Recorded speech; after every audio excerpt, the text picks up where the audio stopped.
Okie dokie, and I'm recording again. Alright everyone, let's go. Let's do this. It's time to continue the Omega raids.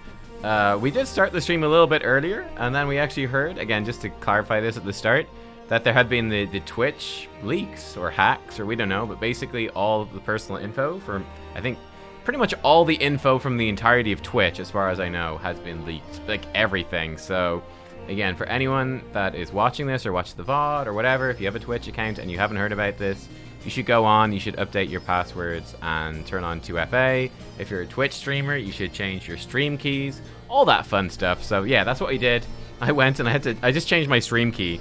It was like, obviously I had 2FA on and everything. I changed my password as well, but like, just to be sure, I was like, I can't change my stream key while I'm streaming. So yeah, that's all changed and updated. We're back, everything's working fine. Hopefully they don't leak it again in the next week. That would be a pain in the arse to change everything again. But, oh well. Fun, fun, fun. Hacks are always fun.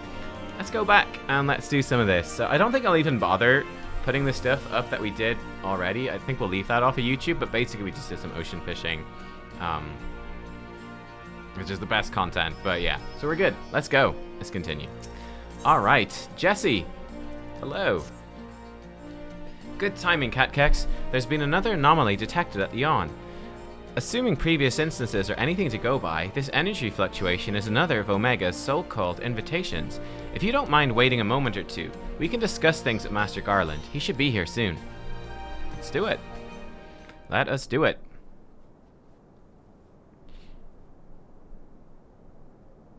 The chief should be here by now. I bet my stock in the company he's fiddling with that research data.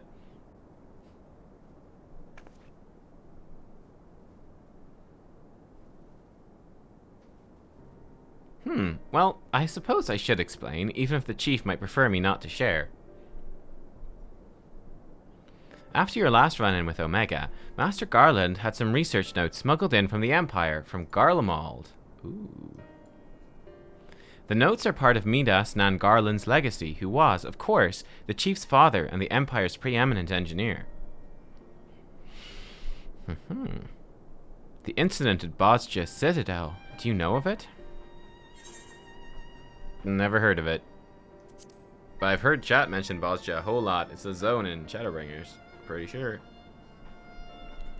Bozja was an imperial fortress city. It was there that Midas constructed the lunar transmitter, a device built to communicate with Dalamud.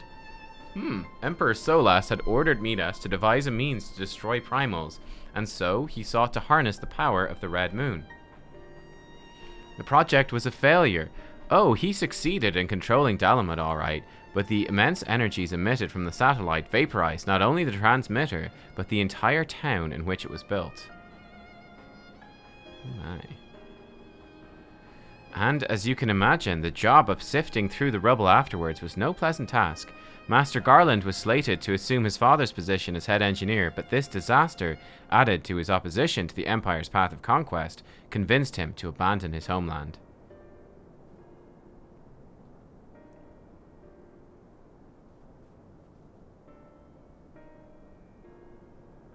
The chief had wanted nothing to do with the lunar transmitter or the data used to create it, until now.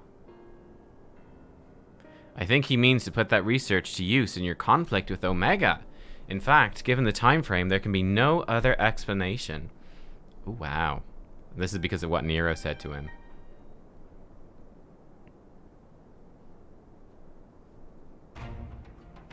Listen to me, Nubkeks. The chief's genius is plagued by a great deal of apprehension. But even so, once he makes a decision, he doesn't do things by halves. When the time comes, he'll come through for us. You have to believe that.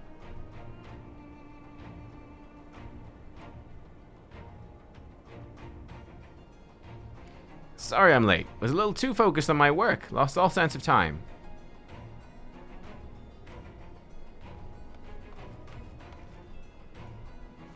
That's no excuse, Chief. What if I told you about being punctual to staff meetings? In any case, I've shared the situation at the yawn with Nubkeks here.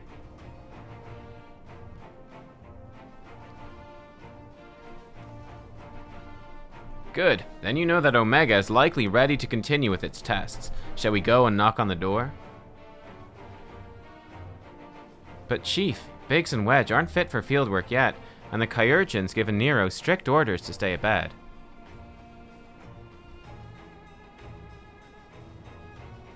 And what of Midgar Sommer? Still taking his nap, is he?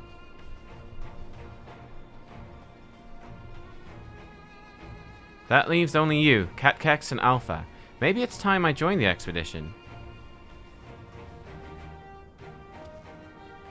No, Jesse, I need your talents elsewhere. There's a half-built device in the workshop I need you to finish putting together. I've drawn up the design and completed the core mechanisms. The final assembly should pose no problem for an engineer of your abilities. A new device? Does this mean you use the... Dun dun dun. Ahem, whatever you say, Chief. I'll have it ready and waiting for you. Just be safe in there. Right, it's back to the rift for us. Let's finish these experiments and bring the fight to Omega itself.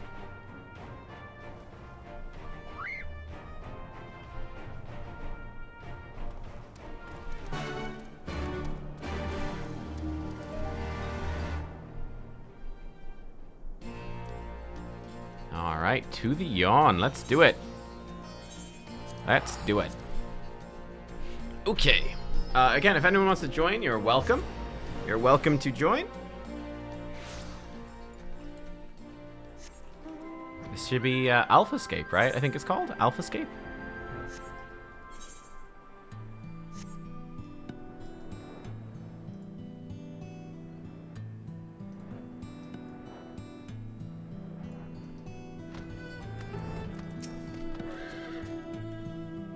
Are you ready, Nubkeks?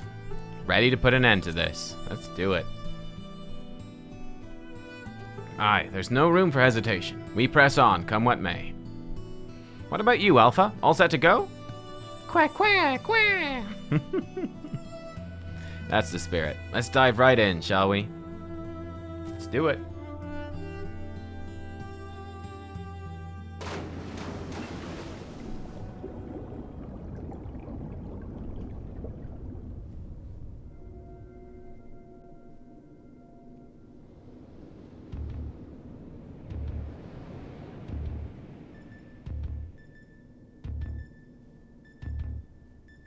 Interdimensional rift.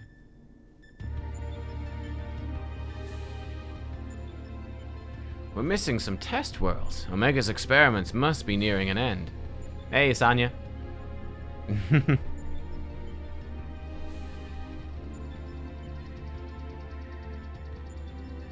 That's probably it. Yeah, you probably would have to re-log in. If you change your stuff, you have to like reload the stream with your re-log in thing.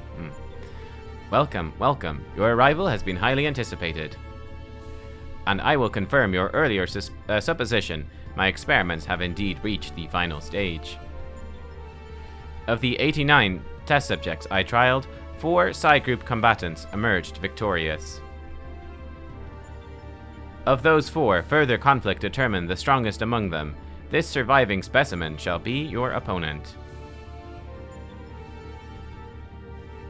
We've come to the last round of testing then, and should we win this battle, are we to finally face you in combat? There's only one thing left? Affirmative. Such an outcome would allow me to pursue my objective to its conclusion. I would continue analyzing the qualities which allow you to prevail despite your frailty, and integrate said qualities into my own arsenal. I will be pleased if my experiment yields the relevant data, but engaging you directly is still the most efficient and reliable testing method.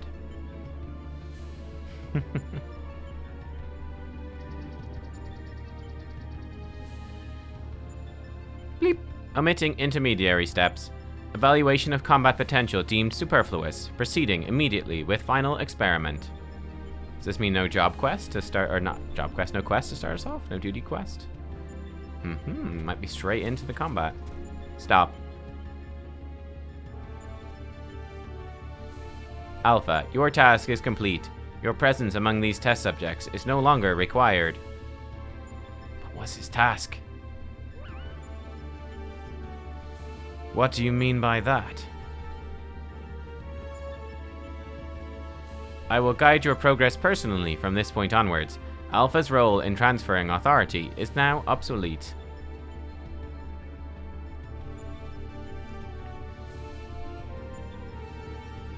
Even so, Alpha's a valued companion, and if he wishes to continue on with us, I've no intention of leaving him behind.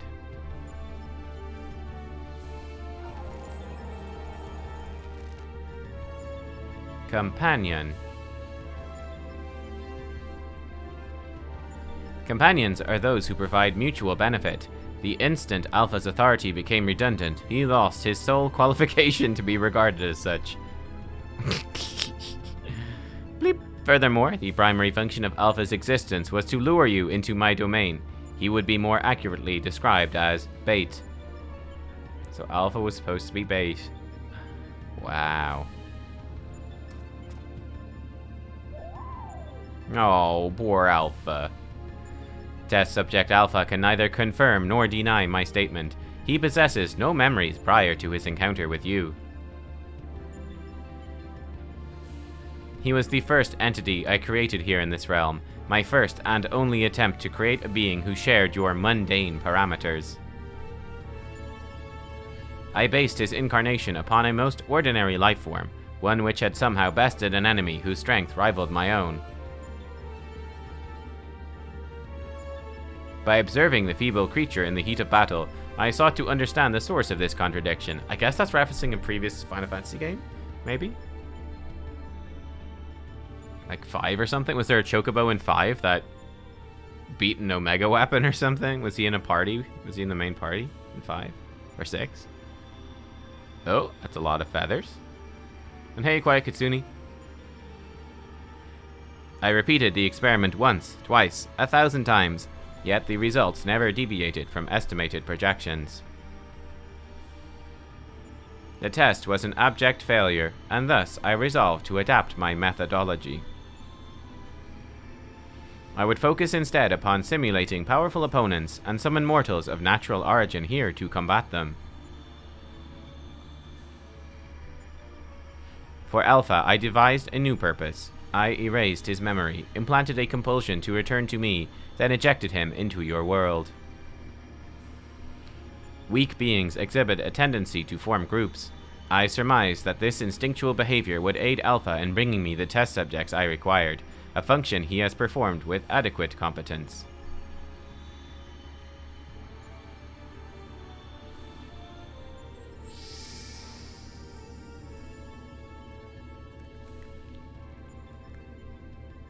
Tell me something, Omega. This ability of yours to generate matter was not originally intended for creating other life forms, was it? It's probably some form of weapon.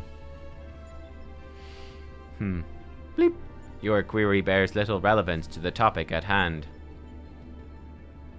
Affirmative. I was equipped with matter generation capabilities for the purpose of unlimited self-improvement and armament expansion. Fabricating life forms was not the intended function, but the practice is not otherwise prohibited or problematic.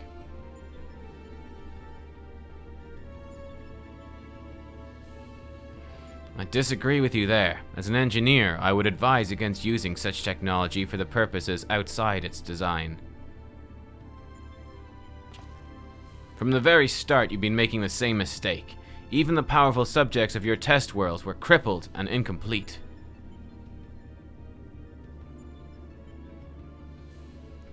It is conviction which drove these villains to terrible greatness, the same limitless conviction which allowed weakling heroes to overcome them. Do you not understand? Then we will never lose to your creations, no matter how much stronger they should be according to your soulless calculations.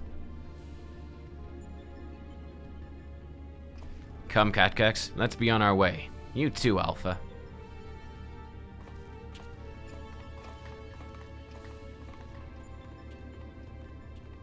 Alpha?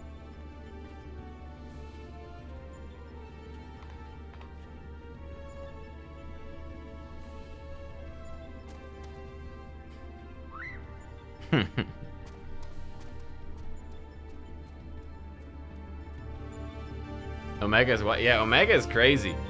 Omega is wild, alright. I think the thing that's been so fun about this raid is that it's the possibility to be literally anything. That's what's so cool, is that we could fight literally anything.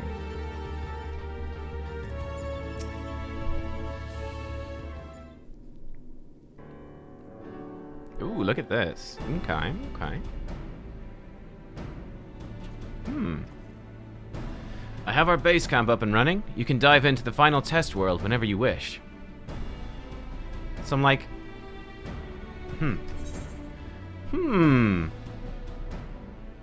Interesting. So Omega said there's one thing... So here's the thing. We know that there are 4 fights. There's 4 fights as part of the raid. Presumably one of them will be... Presumably the last one will be Omega. He said there's one here. That's this one. So what are the 2 in-between ones? That is the question, isn't it? What are the other 2 fights? We know that there's one thing in here from the Psi group, that won the Psi group. We know that we'll have to fight Omega. Well, actually, we don't know we have to fight Omega, but presumably we have to fight Omega. Yeah, I don't know. As to the world's inhabitant, Omega has generously provided us with a basic profile. Your opponent's name is Chaos. The first heroes defeated this evil in a conflict that took place so long ago. I'm having trouble separating myth from history. Chaos! Unless, of course, this is an entity from another reality, as were the denizens of the Sigmascape, in which case it may be pointless to even attempt to confirm the details. I'm here to kill Chaos. What is certain, however, is that Chaos stands triumphant over a roster of truly monstrous test subjects. It promises to be a grueling battle, but one which will open the gate to fighting Omega itself.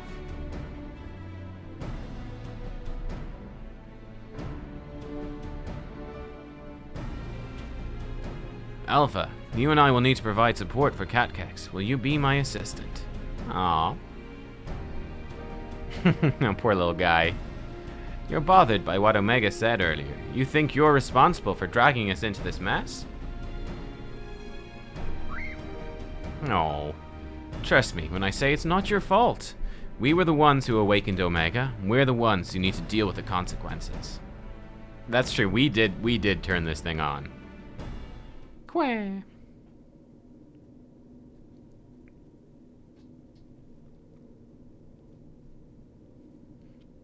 And the thing is, we beat Shinryu. So, like... By the way, do you still have the card you used to boil water in the kettle? Like, couldn't we not have just beaten Shinryu and not done this? It's been brought to my attention that I'm a spoiled blue blood who can't even refill a pot without constant reminders. If you could take charge of that, it would be most helpful. Aww. Chocobo's in charge of making the coffees. Oh, he's so happy. Quah. Oh my god, I love him. I love him so much. Don't put salt water in it, though. It's inconvenient without Midgar Sommer here to translate his chirping. Still, the best medicine for his worries is for you to win this next contest. Let's show him we're on top of things, eh? Let's do it.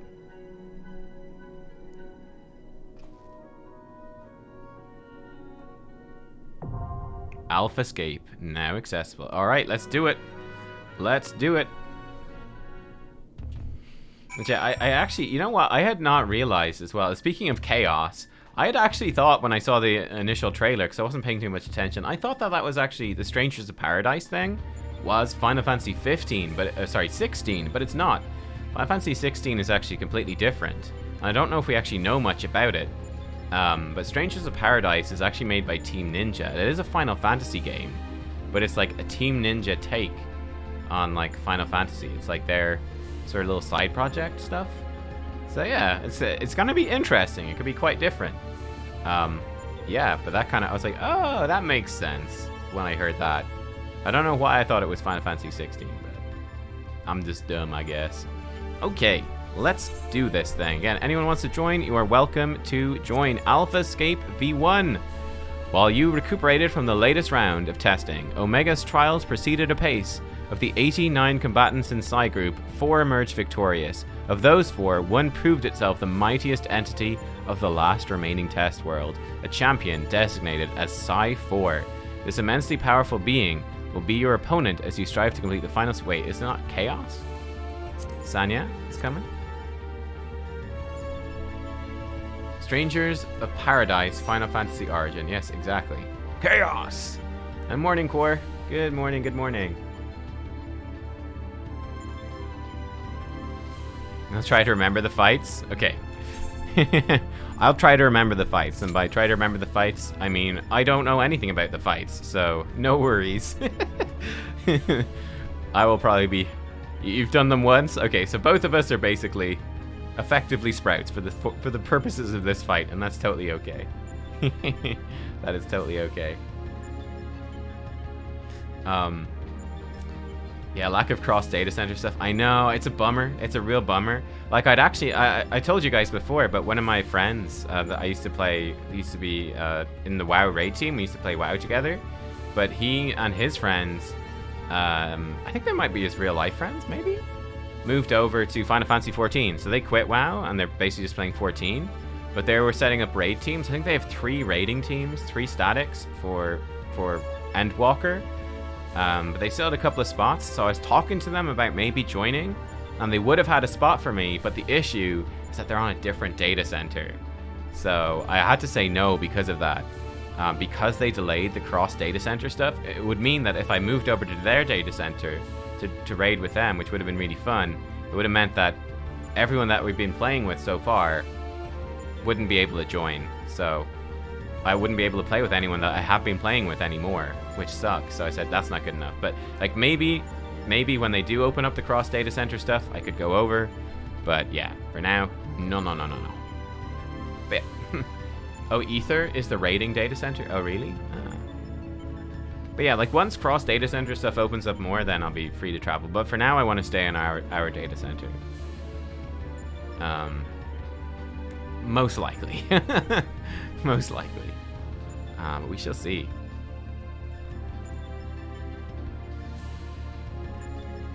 I just feel like as a total beginner to you know, without any connections or anything, I think it's going to be difficult to hopefully find a good team. We'll see how we do. Yeah, I think they're probably on Chaos. I think they're on Chaos. Because I think there's 2 Europe data centers. We're on, what, Light, is it? Light and Chaos, I think. I'm not sure now. Whoever Zodiac's part of, anyway.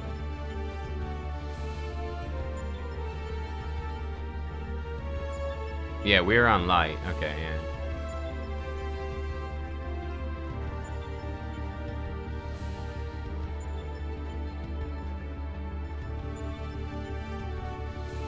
But yeah, we'll see. We'll see. But yeah, I don't know how hard is it to find a static.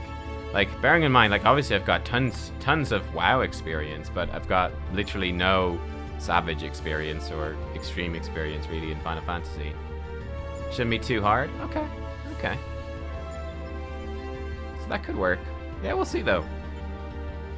And Walker will be a blank slate for everyone. Oh, really? Ah, okay. Well then. Interesting.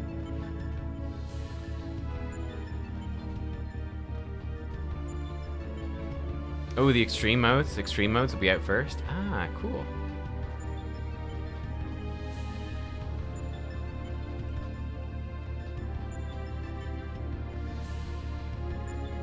Start using your brain properly again? No offense, add-ons and WoW is too much.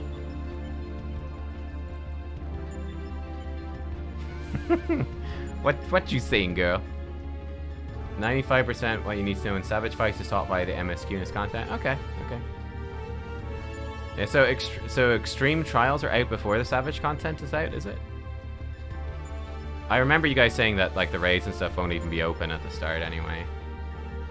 Get lazy with too many add-ons? I mean, like, I was raid leading a cutting-edge mythic guild. I think I'm good. I think we'll be fine. We'll be good.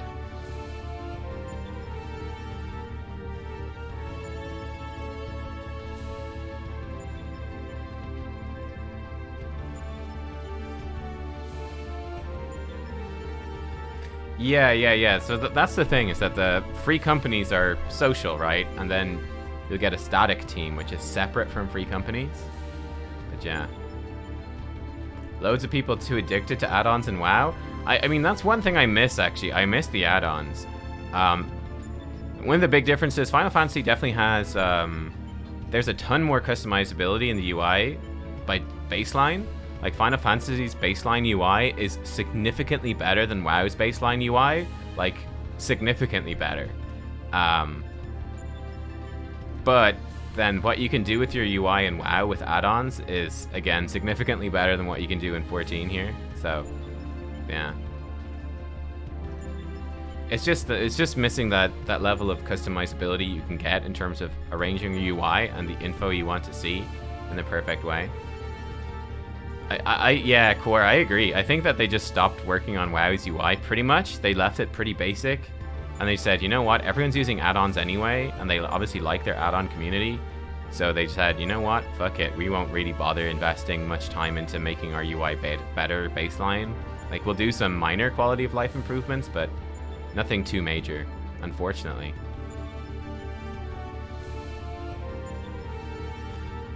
Yeah, I think that Final Fantasy is totally fine the way it does it. Like, their UI is good, they put work in to make it good. And they can't really they can't really allow add-ons, because like you said, if they allowed add-ons and stuff like that, it would really punish the console players that couldn't use them. So it would create a real, like, it wouldn't work. So they've done it the right way for the way their game works, and they've made it work because they've put work into actually developing the UI themselves. Yeah. It also leads to different fight design. I think the most interesting thing in terms of add-ons is that it leads you to be able to do fights in a different way. That's a pretty big deal, because add-ons in WoW, like weak auras, is so powerful a tool. I remember one of the big things they had to do in WoW was, I remember specifically they had to disable one bit of functionality from UI customization. They had to lock it out, which was that weak auras used to be able to essentially draw lines connecting nameplates, right? So what it used to be able to do was that it would draw a line in-game between your character and then the nameplate, for example, over Alpha. It would draw a line between me and Alpha, right? The weak aura could do that. And it would break fights, right? Because, like, in certain fights, you were supposed to have really limited vision. So I'm thinking of Mythic Jaina being an example, where, actually, I think all of the Jaina versions, where you have this part where you're, like, in a blizzard, and you can only see, like, a few feet in front of you, and it's really limited vision, but the add-on would just take the data of where, like, the enemy unit was and where you were, and it would draw a line between you and them, and even between you and multiple of them. So it would help you find these targets in this blizzard much more easily. So they had to disable that. That's one of the few things. I mean, actually think there's another thing they disabled. Oh yeah, they also disabled range radars. So a range radar would it would basically give you a UI element that would, again, give you like a little circular radar, like a top-down radar view of where you were, and then all of your allies or enemies within, like, whatever, 20 foot of you, like on a radar. Which was, like, completely overpowered because, again, it just gave you, like, such a quick way to notice where people were and reposition for those really difficult positioning things where you have to be very careful about where you stand. So, again, they also disabled that because that was too strong. But generally speaking, just the add-on is so powerful that they have to design fights around it, which is a challenge, I think. Is this chaos? Chaos!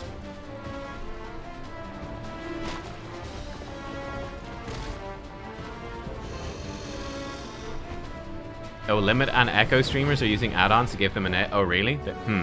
Yeah. I wonder. Right, let's focus on this fight, though. Chaos! Holy shit, it's him. He looks like a Diablo boss. Oh, God. I started the fight by accident. I went too close. Forgive me.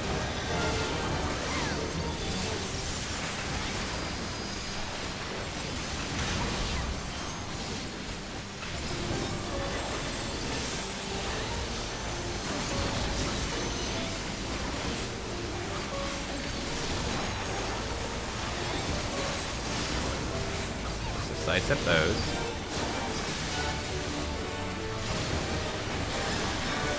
Okay, we need to be close to him for this one. Boom.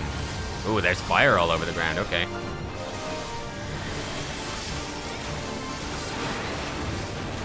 Boom. Get past me, bro. You totally got hit.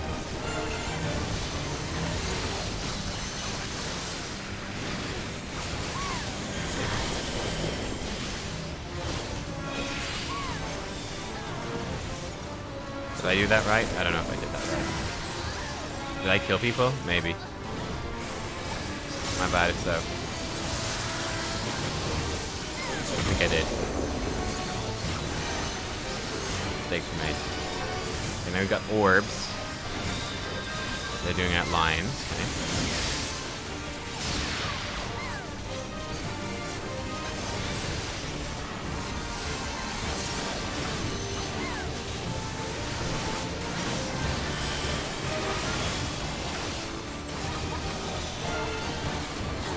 Cyclone.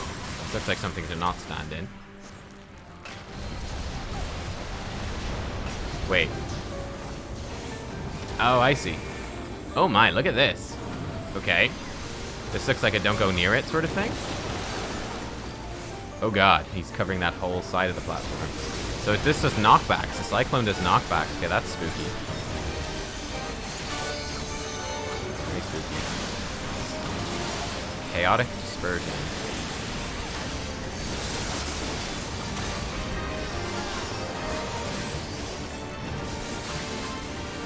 And one of the tanks got killed by that. So is this gonna knock me back? Oh, I used my thing to stop it. Hey, go me.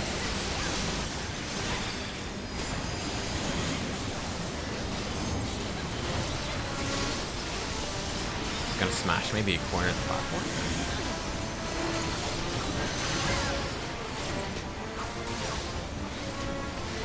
There's a fiendish orbs. What is this? Oh wait, it's targeting someone else. Oh, I think it's targeting whoever is closest to it? Maybe? Interesting.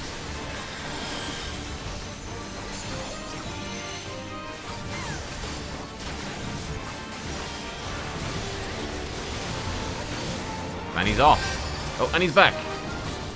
Tremble before the might of a god. Bowels of agony. Chaos! What is going on, my dudes? He's over here. Dark crystal. Can you get out with this, maybe? Oh, I hate these ones. Oh god, and he walked it on top of us. Oh, we got a shield, we're fine. Dark crystal. Dark ether. Guess what this is a time limit to kill him in? The crystal destroyed, you dare. Oh, maybe this is going to be more powerful based off of how much... Yeah, it is. How much crystal he got. Boom. That's cool. That's cool. I like that. Wait, hang on. Do a big Madare. Yep.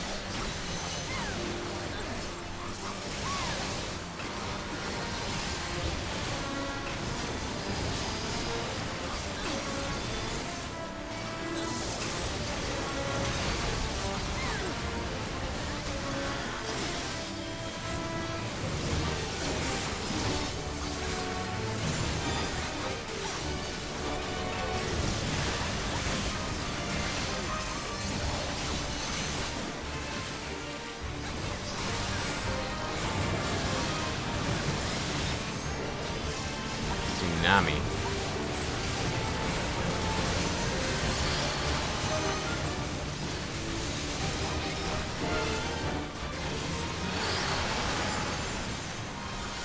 Just stack him up. Easy.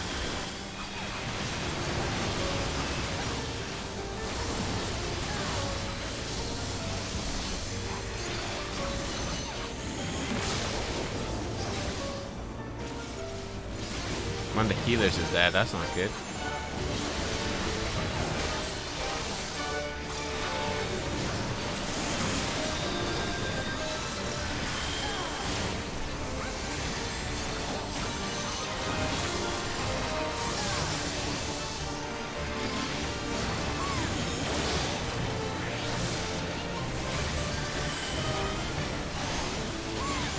put my thing back on.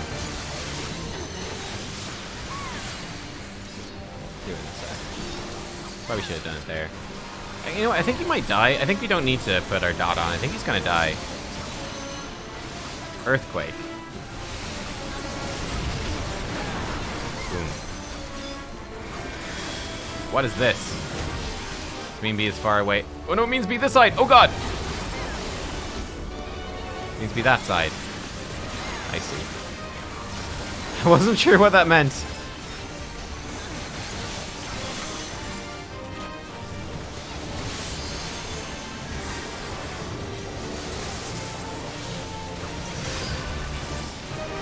Maybe I should have put my dot on. He's actually living a bit longer than I thought.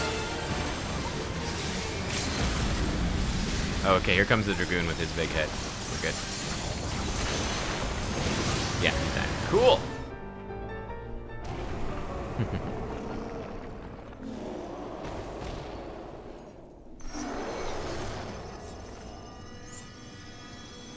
But yeah, what is the sort of standard static like time commitment?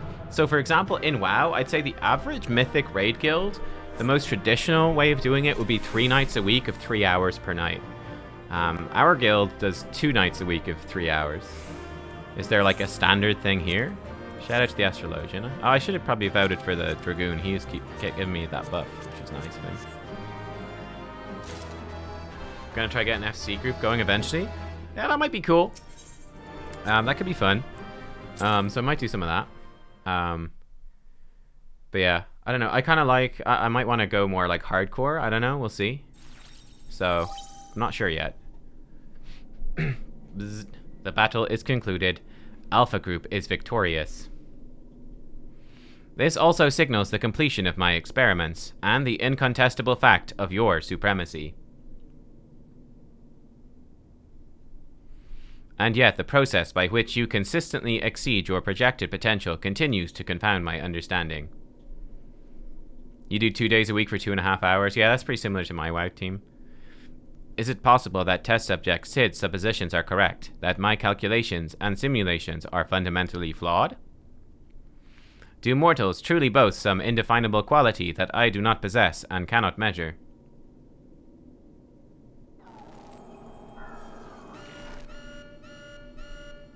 First week Savage clears 5 days a week, 4 or 5 hours a day. Yeah, that's pretty. Error. Logic loop malfunction. If the nature of your existence defies standard reasoning, then I must examine you from an illogical angle. I don't think I want to do that much. I will subject the unknown to the imperfect. Test subject Nubkeks McMeow will proceed to a supplemental stage. Oh. Here we go. Bonus stages. Haha. This is what's happening. Nani? Where are we? Bleep. I have altered the test world to reflect a recorded memory. Raslern, how you doing, dude? How you doing? It originates from a time when war had erupted on a distant star. I was deployed to the battlefield, and it was there I engaged with an enemy of unmatched strength. The contest ended prematurely, and I failed to bring down my foe. Subsequently, I lack the data to fabricate a completely accurate simulation.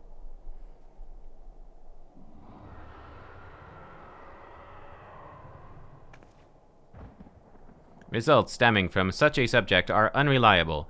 Even should you be defeated by this incomplete creation, I will still honor your previous victories and engage you in combat myself.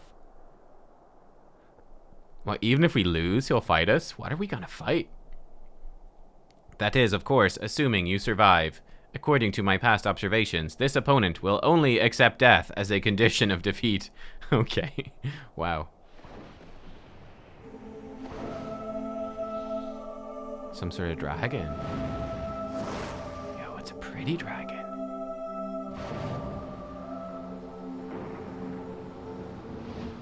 Is that Midgar Sommer? On fire? Prepare to face Midgar Sommer, red-maned worm of the Dragonstar and nemesis of my world. This is not the faded specter that you know. or a mortal conjured simulacrum, you will contend with a true incarnation of the Father of Dragons at the height of his power and glory. Oh shit, dude. Oh shit.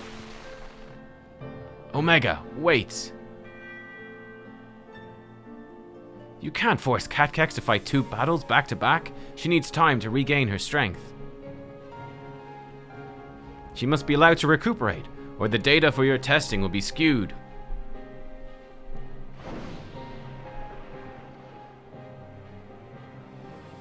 Bleep. Acknowledged. Test subject, Nubkeks McMeow. You are permitted to leave. Re-enter the test world when your strength has returned to optimal levels.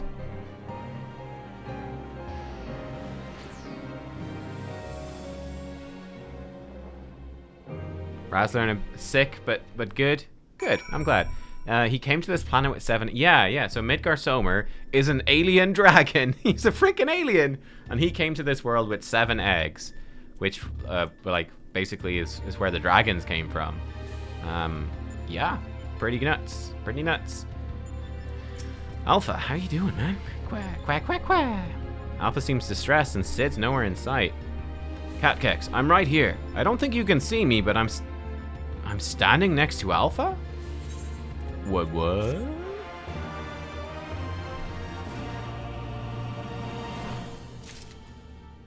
Why is he invisible?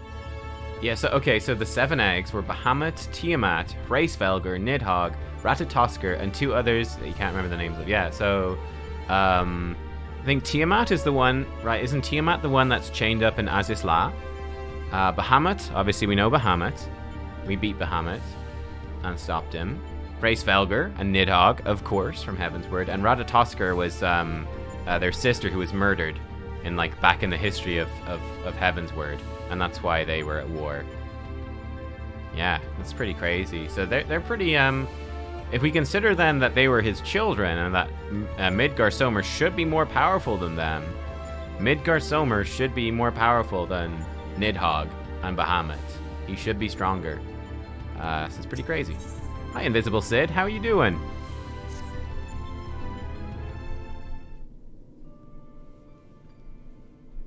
We couldn't afford to pay the voice actors or the animators for this scene. My apologies. 'Twas not my intention to undermine the gravity of the situation with this diversion. I'd noticed the kettle was boiled and thought some tea would soothe my nerves. I poured myself a cup, was halfway through drinking it before I realized my hand, not to mention the rest of me, had turned invisible. What have you done now, Alpha? I understand the situation's unsettling, but I assure you I can still work unimpeded. Now, we'd best discuss how to approach. Poof. And he's back. Oh, it seems to have worn off.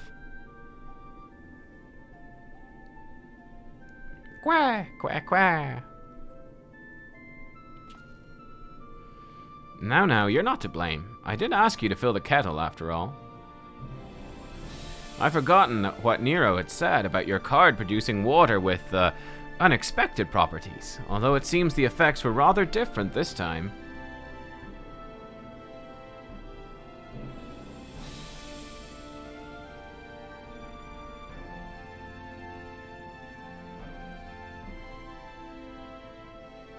In any case, 'twas pleasant to have a distraction from our greater woes, however brief. We'll set the rest of the water aside for now, decide what to do with it later.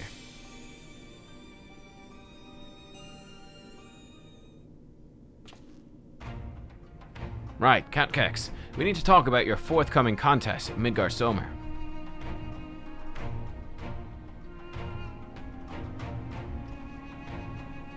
Watching through the monitor, I could see that this worm appeared as different to the one we know.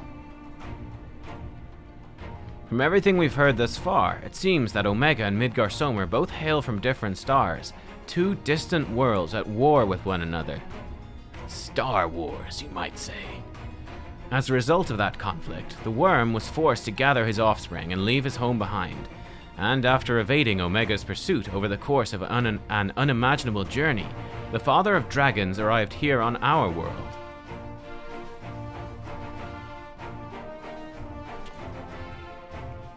I'm assuming the entity you're to face is a younger, more vital Midgar Sommer, just as he was when Omega first encountered him thousands of years in the past. A formidable foe indeed.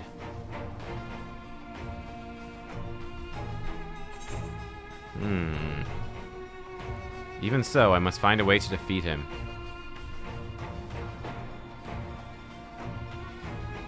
Aye, hopefully Omega's imperfect data will contain a flaw we can exploit. You saying I need to win by cheating, Sid? It certainly doesn't help matters that Omega's little prize isn't registered as an official test subject. I can't even use the terminals to search for the most basic information. With that in mind, Nubkeks, I have a proposal.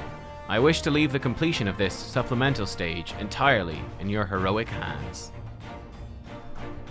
No pressure. Rather than twiddle my thumbs whilst you prepare to contend with the dragon, I mean instead to work on a strategy for our inevitable confrontation with Omega. And then, my friend, we'll put a stop to this mad machine once and for all.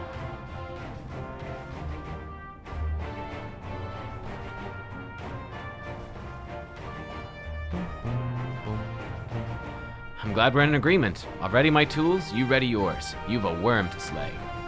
Rouser, do I have any plans to do hard content? Yeah, we were just talking about it earlier. But yeah, for an Endwalker, pretty much. We're not gonna have time to get into like savages and extremes and all of that now. We have like 44 days to Endwalker. We have to finish Stormblood and we have to do all of Shadowbringers, so it's not gonna happen before then. But yeah, in Endwalker, I would like to do the extremes. I'd like to get into savage raiding. And then, like, see how that goes, and maybe look at ultimates after that. I really have no idea. It sort of depends on what team I find, and do I like the people and enjoy playing with them. And yeah, just sort of how Endwalker goes and what our goals are as they change. But yeah, like, extremes sound like they're pretty, you know, fairly straightforward. Definitely seems like something that could be done reasonably casually as, like, on a long stream. I will see. Savage sounds like the sort of thing that you need like a proper pre-made group to really get the most out of. But yeah, we'll get into that stuff as we go. We can get into that as we go. Alphascape 2. Let's do it. You've conquered chaos, primal force of deific power. All right, let's do it. Let's fight Midgar Sommer. Let's do it. Yeah, so I mean, we'll see how it goes. It'll probably be like after. I imagine like during Endwalker, we'll figure this stuff out more. For now, it doesn't really matter. But yeah, once Endwalker comes out and people are recruiting people, people are forming groups and stuff, we'll do that. We'll do that sort of thing.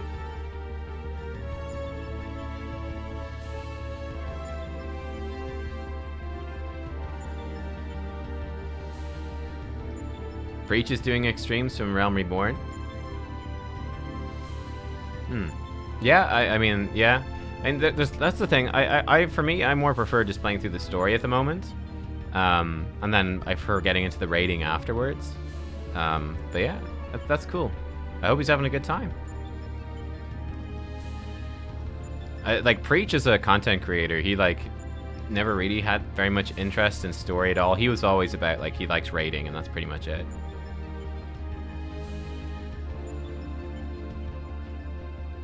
Do what you enjoy. Exactly. Like, if we had the time, like, if we had started, like, 6 months before or whatever, not even that long, if we'd started even, like, a month or two before, and we would have had time to do the extremes as we went through the expansions, that would have been super fun.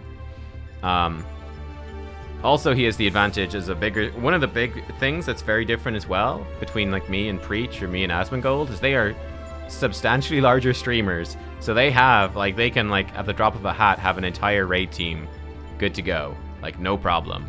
Like they have the community for that.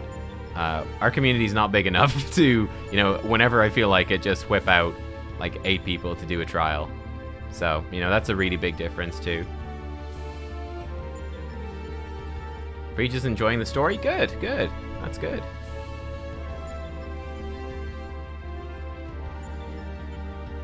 And definitely, like, Heaven's Word is where the story definitely picks up the pace. And, yeah, there's less filler stuff.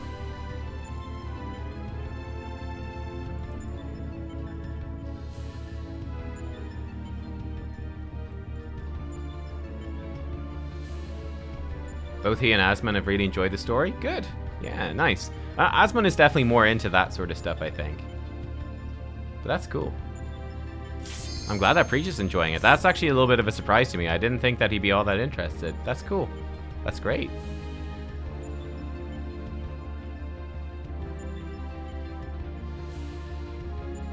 How far is Asmon now? Is he still going? I think he's on a break, is he? I haven't seen much stuff from him recently. Is he still going? He's on a break? Yeah. He's at the beginning of Stormblood? Ah, okay. Nice. Things haven't been good from IRL. Yeah, he's also that sort of streamer. He's like the biggest streamer in the world. And he just like, he streams very on and off. It's just like whenever he wants to. And then if he loses interest, he's like, well, he's fucking extremely rich, so he can take time off. His mum's sick at the moment. Yeah, oh, that's tough, alright. It's like, yeah. Go be with your family if you need to. Alright, let's go. Midgar Sommer. Holy crap, what is it? I wonder if this fight's gonna be reminiscent of the previous Midgar Sommer encounter. Pop true north because shit's bouncing around the place. Draws in the ambient ether. Okay. Draws it in once more. Ow! Well, he did that very quickly. A hacker man.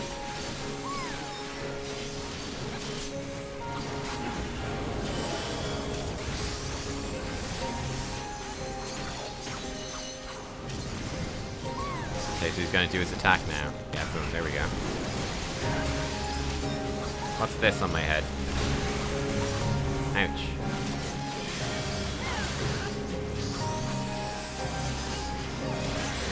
Akmorn? Akmorn? That sounds familiar. What's Akmorn? Big laser beams, apparently. I recognize the name of that, though, or something. Fate of Dragons shed one form for another. Even in battle, my assaults are... Oh, crap. I did the wrong thing. Oh, that's dumb. Yo!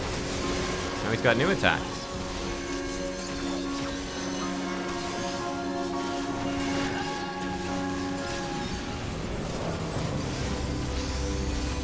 I got distracted and I didn't reapply my thing. Yeah. Oh god. I'm gonna get hit very hard here.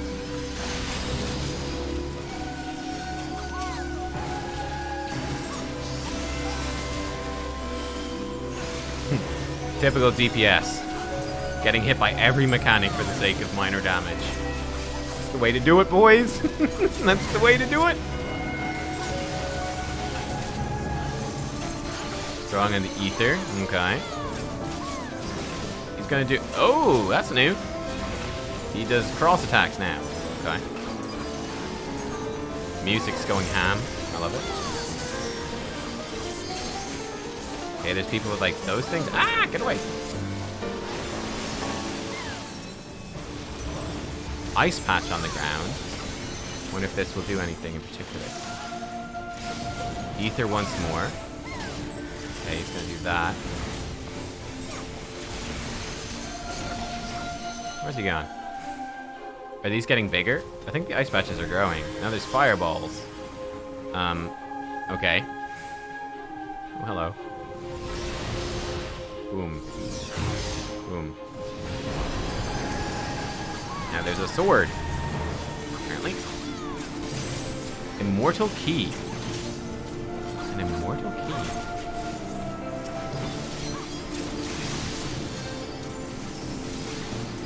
Key to what? The key to your heart.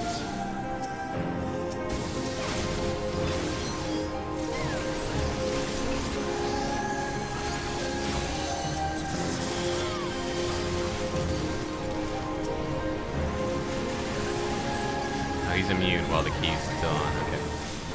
Makes sense.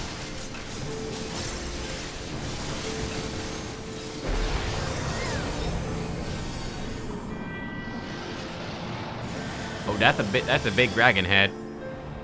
I totally wasted my making sushi. Cry.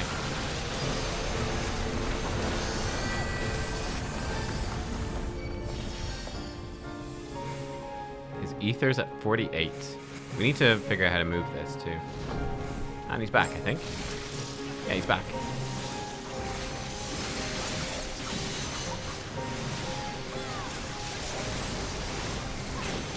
Tail end. Okay, I guess we shouldn't stand at the tail end.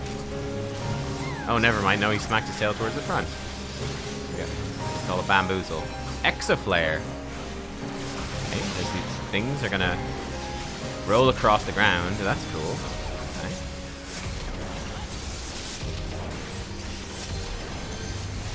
I think I'm not in it. Okay, we're good.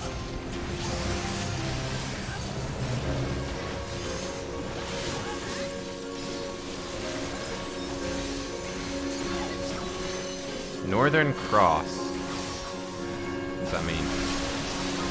Thin ice. Oh, rude. Cross in the ambient ether. Gonna do it again.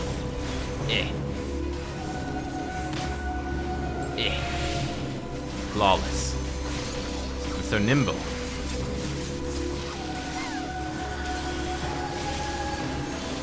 Put our dot on. I don't know if you'll live long enough, but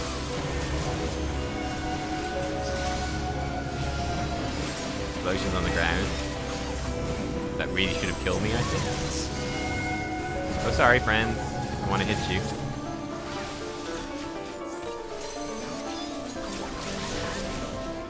Where's he off to?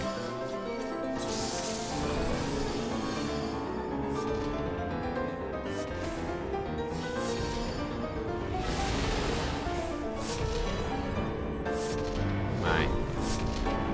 Is the dragon gonna run across? Assume he is. This is pretty cool. Oh god. That's close.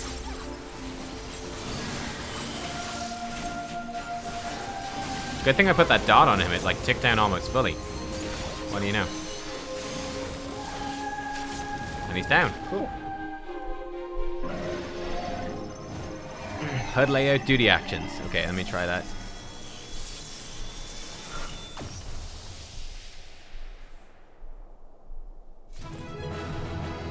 Yeah, I could see this could be tough, all right, on Savage. I mean, honestly, all the fights seem like they're tough on Savage. I think one thing that's interesting about this game is that most of the bosses, like certainly looking at the Savage stuff, it seems like they have a ton of mechanics, right? There seems like there's tons going on. HUD layout, duty. Oh, why are they separate? Oh, that's so weird. That's so strange. Okay, put that over here. What's this thing? Duty action. Okay.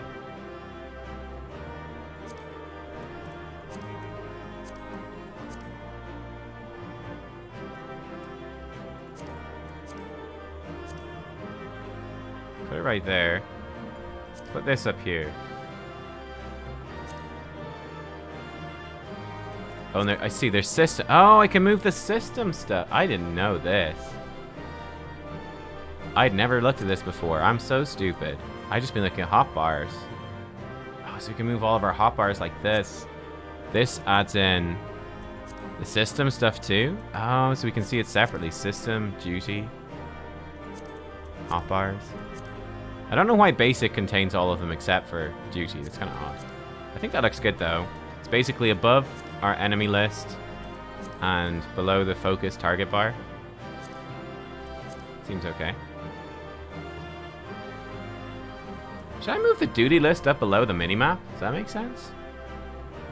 Like, I can move this up more into the corner.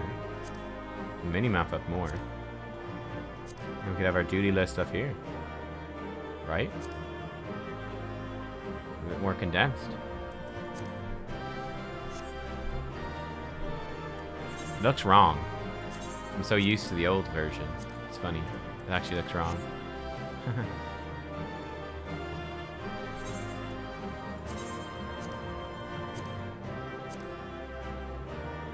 It's like, I wanted to match what it was before. That seems okay. Frees up a bit more space. Have stuff more cornered. You can keybind the duty action. Oh, really? Ah. Yeah, I know what the duty actions are. I didn't know you could keybind it. I've been clicking them. I'll have to keep buying them at some point. I'll have to think about it.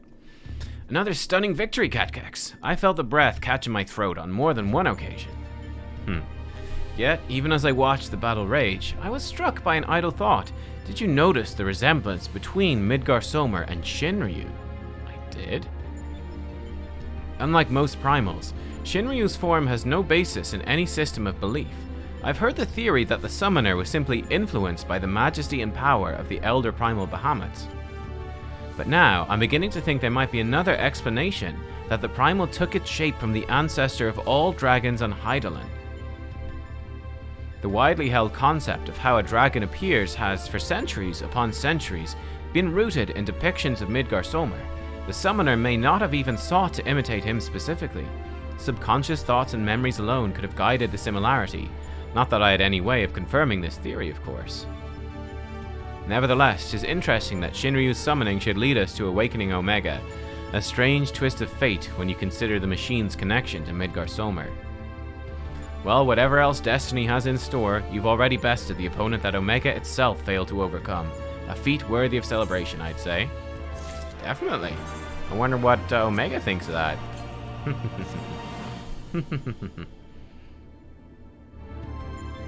Oh, I can put them on the hotbar. Oh, really? Oh, we could do that. We could, that might be good. How about I put it here? It's under the actions window. Is it like an order? General, maybe? Oh, yeah, duty action 1. Oh, there's also a duty action 2? How often are there 2 of them?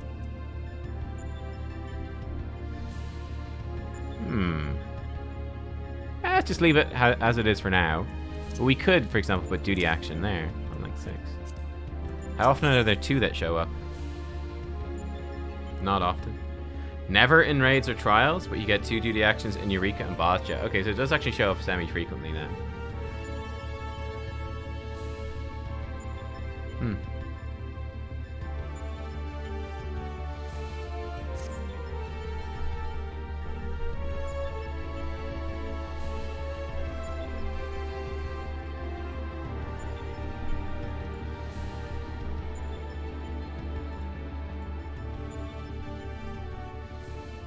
Your move, Omega. Your move. Cue Yu-Gi-Oh music.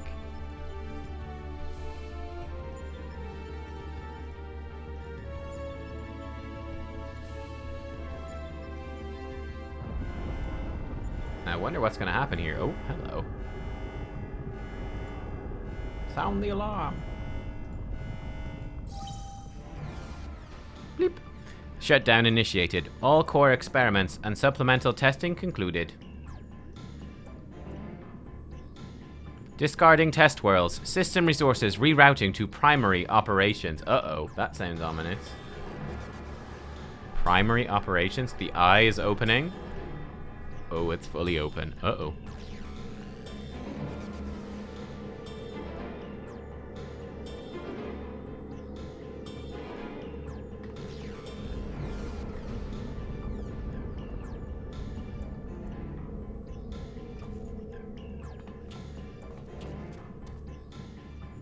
Maybe we're gonna have 2 fights against Omega.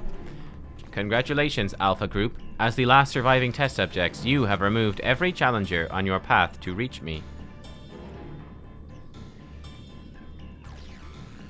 I too am eager to meet you in battle. The margin of error I observe between my simulations and your practical performance against Midgar Sommer necessitates direct and immediate analysis.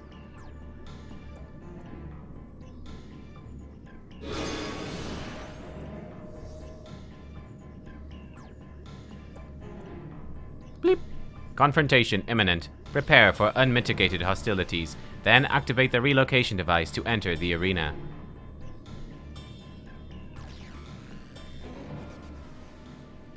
This is it then. There's gotta be 2 more fights though. So... Ooh.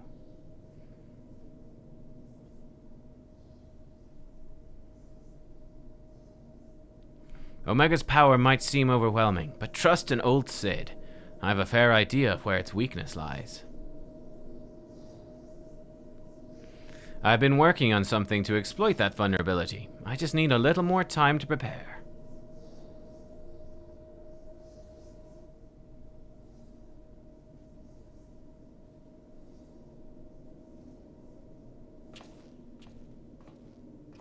Okay, okay, okay.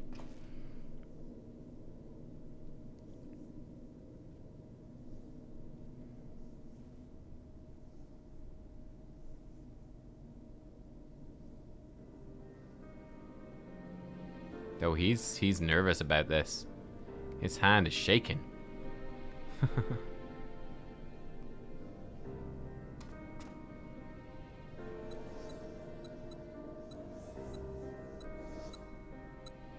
First things first, make a few adjustments here, like so. Ah, Alpha, do you have any of those tricks and tools left over? I want us to have as many options as possible. Let's lay our cards on the table, as it were. Nice. Did he just poop out a bunch of Alpha, where were you keeping those? Oh, that looks interesting. Gigantify? What do we have here? Some sort of gem? A couple of stones?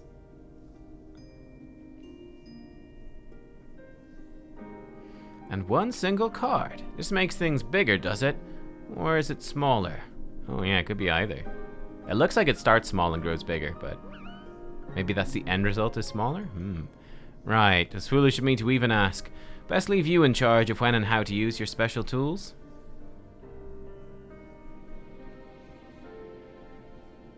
Ah yes, I almost forgot.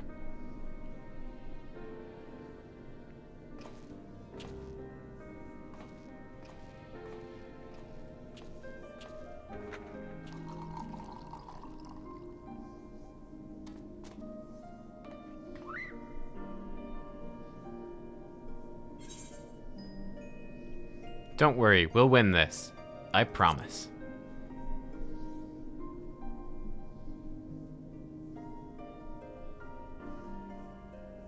He doesn't seem very assured. Oh boy.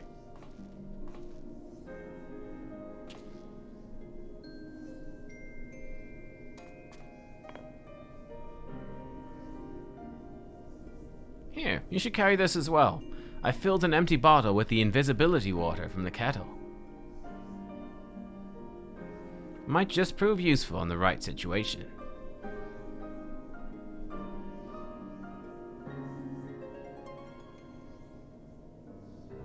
Listen to me, Alpha. Up until now, Omega has poked and prodded us from one mad experiment to the next, and honestly, we have no idea what might happen in there.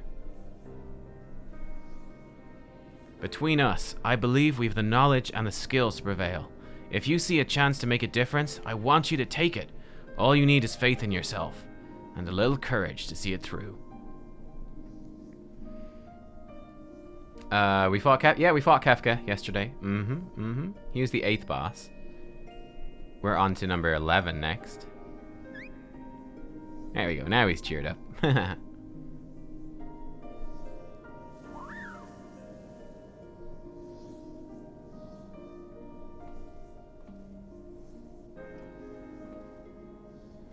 Right. Jashi should have that device put together by now. Let's head outside, shall we?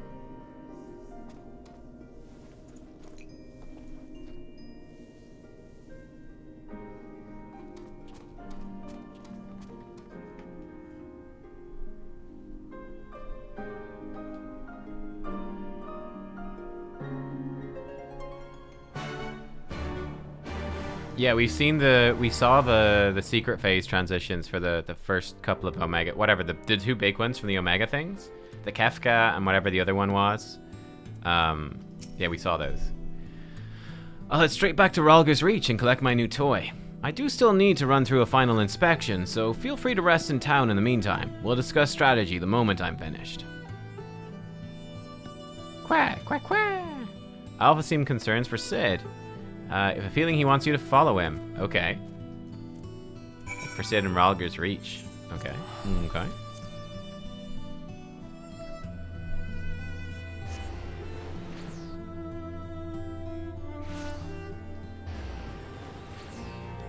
Oh, not this guy. That's a different man.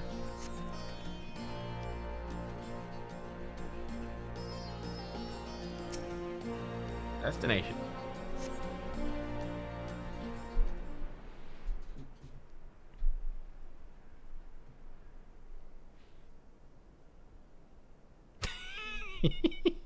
Oh man, I love Alpha. Alpha's just great.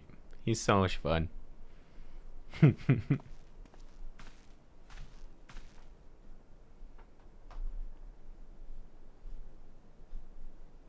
You can do it, Sid. Tell yourself what you just told Alpha.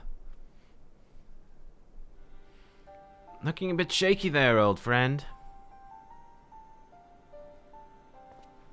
Oh my god, he looks so silly in a robe. I love it. Nero? They let you out of bed, did they?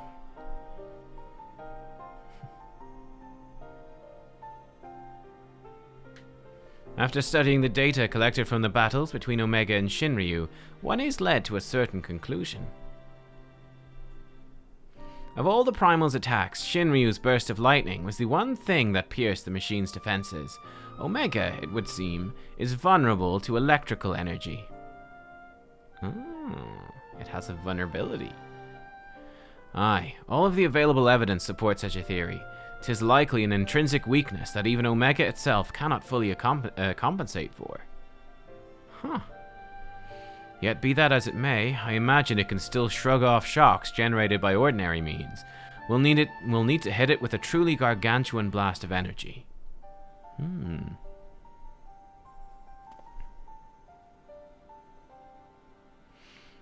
And so you made that. You based it on Midas's designs, didn't you? The plans for the lunar transmitter. When my father was establishing a connection between the transmitter and Dalamud, he invented a method for accumulating and converting energy on a vast scale.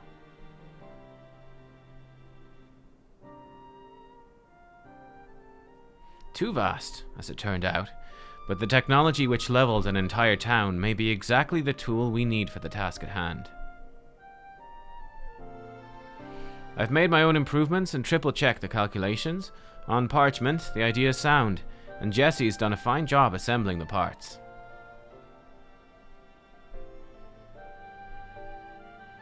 I fail to see the problem. What are you afraid of, Garland?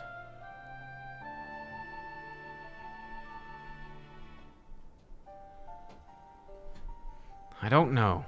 The device should give us the edge we need. It's just... whenever I look at it, I'm taken back to those dark days after the incident. They should make Garlean race? I remember bodies melted by searing heat. I remember the bereaved and feel the weight of their silent accusations.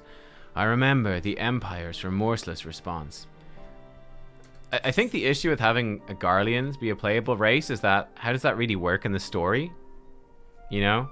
Because, like, we're fighting the Garleans. The Garleans are the bad guys, pretty much. And yet, like, yeah, obviously some of them, like Sid and Nero, aren't part of the Empire anymore, but you'd need, I think you'd need, a lore-wise, you'd need to have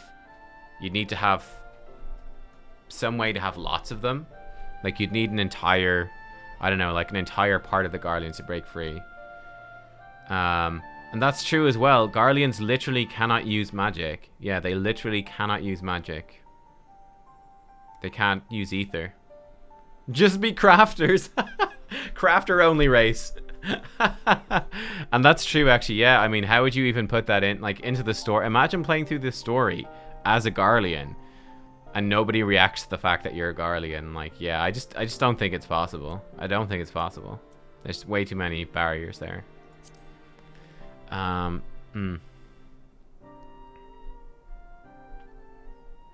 I know Pyromancer? I've vaguely heard of him. That's why I fled. I came to Eorzea and swore to openly employ technology for benevolent ends. But not as ever so straightforward. Every connection I have forged with the people of this realm reminds me of that fact.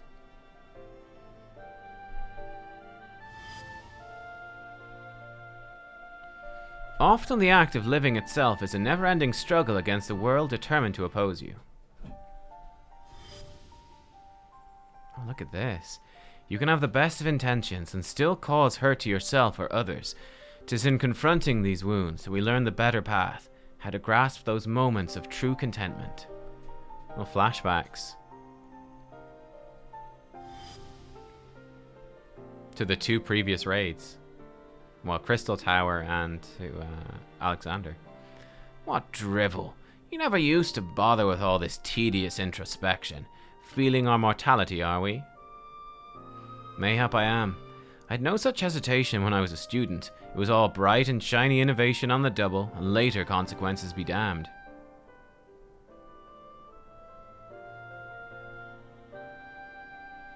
Now though, I don't mind thinking through the outcomes, and taking the time to produce just one rigorously tested and carefully designed invention.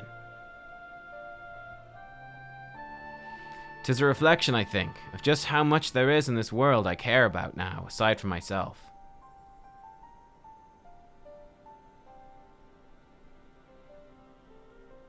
I don't understand you at all.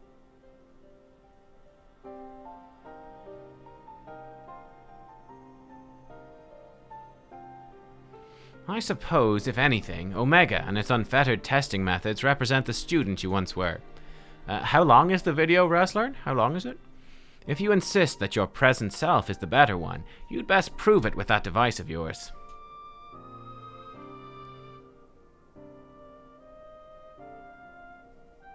I suppose I must.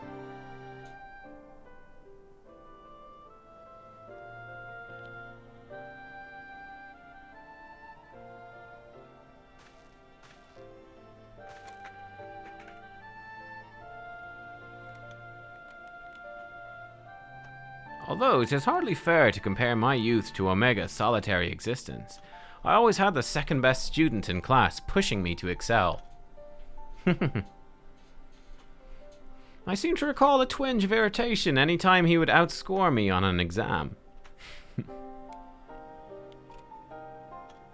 I've been out of bed too long. I'd better go lie down before I fall over or vomit.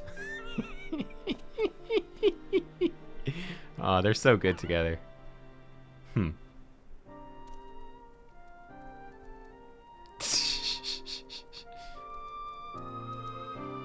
17 minutes?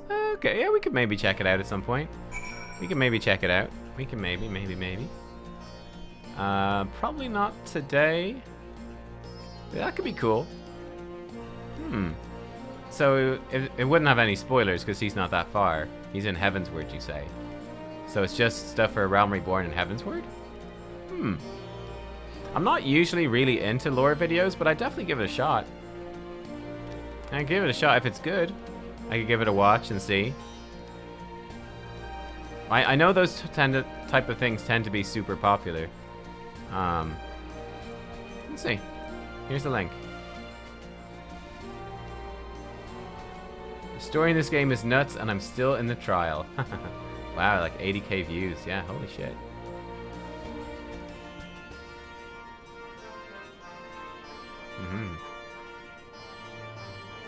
Wow. He hit 100k subs. He's on 104k now. Yo, he got a lot of subs. That's nuts. First Alpha, now you. Come to check on my progress, have you? Well, I'm happy to report that everything's set and ready to go. Once you've finished with restocking and repairing, or whatever it is you adventurers do, we can head back to the Rift and confirm our strategy. Alright, I'm ready. I'm ready to do it, Sid. Let's frickin' go. Let's freaking go. I'm kind of feeling like we're probably gonna fight... Surely we're gonna fight Omega now, and then maybe there'll be a twist for the final boss. I don't know. Or maybe it's like Omega and then Super Omega. Like Omega and then Omega's heart.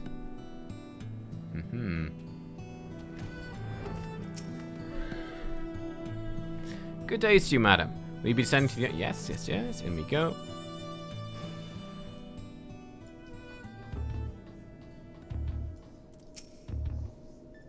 Apologies for the delay. I think you'll agree the Ironworks' latest invention was worth the wait. Hey, Lily. Welcome back. Yep, we're all good.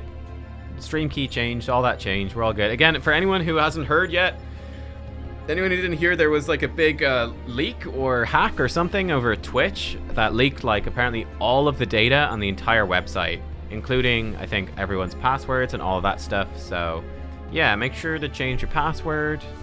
Enable two-factor authentication. If you stream, change your stream key. All that sort of stuff. Yep, all that sort of stuff. Fun, fun, fun. This is the control module for something I've dubbed the Omega Jammer. It will allow you to generate a colossal burst of lightning at any point of your choosing. The effect won't disable Omega itself, of course, but it should be strong enough to knock out its armaments. I'll remain here and operate the main body of the device. I want to do everything in my power as an engineer to ensure you emerge the victor. It all comes down to this. Okay, but there's got to be a 4 afterwards, so it can't all come down to this. Dun dun dun. Alright, let's go. Let's freaking do it. Alright. Yep.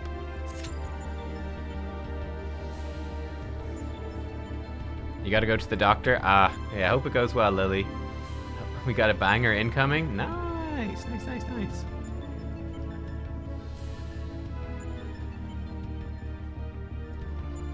But yeah, I don't know. It's just me, but I find it can be difficult. I've not watched, to be honest, that many lore videos, but I find it can be kind of difficult to get into lore videos because it's like they're often so excited about the lore. And I don't know, I just find it like intimidating or something. It's like, but I'm not that excited. I just have a casual, like it's more like a casual interest, or like I've got an interest into it, but you're like so into all these little things. I'm like, I don't know, man.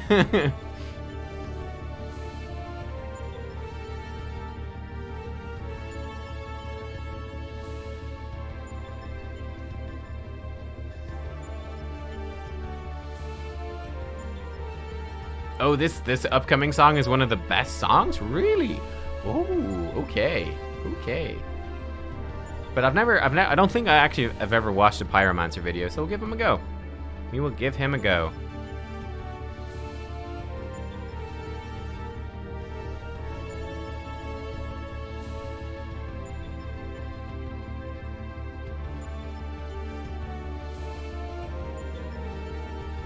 You know what? Let's watch some of it while we're in the queue, shall we? Let's watch some of it while we're in the queue. Fuck it. Makes sense. A way to pass the time rather than running in circles. Okay, let's make sure we're actually fucking recording this time. Hey, what's going on YouTube? It's Pyromancer here, and welcome back to my channel. I hope you're all having a wonderful day, morning, afternoon, evening, whatever time it is, wherever you are. He has a lot of hair up there. And today we're going to be talking about Final Fantasy XIV and the storyline trends. Says me. Little things that I've noticed so far that I think that I've noticed. It's one of the most highly requested videos ever on my channel, is people just curious, like, where are you at? Like, what's going on in your mind? Like, what are you thinking? Okay, this is how I watch all these talkie videos. 1.5. We normally stream on Tuesdays and Fridays, typically between 12 p.m. He speaks slowly, actually. Make it faster. Sometimes I add in extra days or extra hours. I did like a 15-hour stream the other day. So that's where you can actually go and see this thought process live. And that's where I'm actually there taking notes. A lot of you may not know this, but I have over almost 100 pages of notes on Final Fantasy XIV so far. Anything from small story beats to big Hydaelyn Zodiark connections that I'm trying to make in my mind. Little side thoughts and everything like that as I go. There's a lot of lore in this game. And I came from World of War. As a heavy lore guy, as most of you will probably know. So for me, this is one of the biggest reasons why I am playing Final Fantasy. The story has been immaculate so far. But I'd like to give you guys a little bit of insight onto my thinking. So before we jump into it, if you're new to my channel and this is the first time you're watching, I would certainly appreciate it if you would hit this on the side of Hydaelyn, and then the Warrior of Darkness on the side of Zodiark. So to me, I see this very plain kind of cut down the middle. Here's your white, here's your black. But I know that the truth is that somewhere in the middle there exists a whole lot of gray. So some things that I've noticed, okay? We as the Warrior of Light are special in that we have a supreme connection to Hydaelyn. We are essentially Hydaelyn's champion. We're the one that goes around and kind of, to an extent, exerts Hydaelyn's will. You know, we kind of go around and do what she's wanting us to, which has even led to the fulfillment of certain pacts between beings like Hydaelyn and Midgar Sommer. So there's a lot going on there, and Hydaelyn's been very interesting. The main thing is that Hydaelyn must be incredibly old. I just learned in 3.1, working with Master Matoya and Y'shtola and Alphino, I've learned that there are crystals of light which exist in the world, and Matoya's happens to be very old, from several eras ago, and it is much more powerful than the ones that exist now. Now that would go to say, of course, that Hydaelyn has been losing power over time, but it also suggests that Hydaelyn has been present, most likely through most of, if not all of, the Umbral calamities. Now the thing is, I haven't been given we know this actually from the post quest, don't we? We know this from the post quest. Oh, it's too fast for you guys? Okay, sorry, let me turn the speed down. Is 1.5 okay? Any timelines really as far as how old Hydaelyn is? How long ago was the first Umbral calamity? But yeah, I'm just really used to watching stuff in like 1.5 times. Oh man. I've never seen his stream. I've never seen any of his stuff before. I just recognize the name. I actually think it's a great name, Pyromancer. But yeah, what was he saying there? So he's basically saying like Heidelin's really old, which is definitely, yeah, so Heidelin's been around for he thinks for the multiple calamities. I think that is definitely what we've seen. 1.25 is so slow, man. Oh my goodness. I always watch stuff in 1.5. Nearly always. Like any talky stuff, I'll watch at like 1.5 times speed. And like I edit my own videos at like 1.66 or something like that, like 66% extra, I think. Whenever I do editing stuff. But yeah, sorry, I didn't. Yeah, I guess it might be a bit disconcerting. I watch gameplay stuff in 1.0 speed. Like I watch games in 1.0, and I watch Bob Ross in 1.0. Everything else is pretty much faster. You do you, Nub. Yeah, I thought this was something more people would do. It saves you so much time, though, guys. I'm telling you, it saves so much time. I literally save, what? I don't know. Do the maths. What's that? If they're going 50% faster, what do I save? Like 1/3 of the time? Hidden Style does it too? There you go. Hidden Style does it too. Keep watching. Yeah, okay. I have no idea, right? I'm in 3.1, so I'm not even in a Stormblood yet. I haven't even fought the Warring Triad yet, but I'm on my way to do so. So that's kind of where I'm at. Now, Heidelin produces champions. Now, okay, so he hasn't. So if he's in 3.1, he hasn't seen all of the Warrior of Darkness stuff, because that was in like, wasn't that like 3.4, 3.5 or something?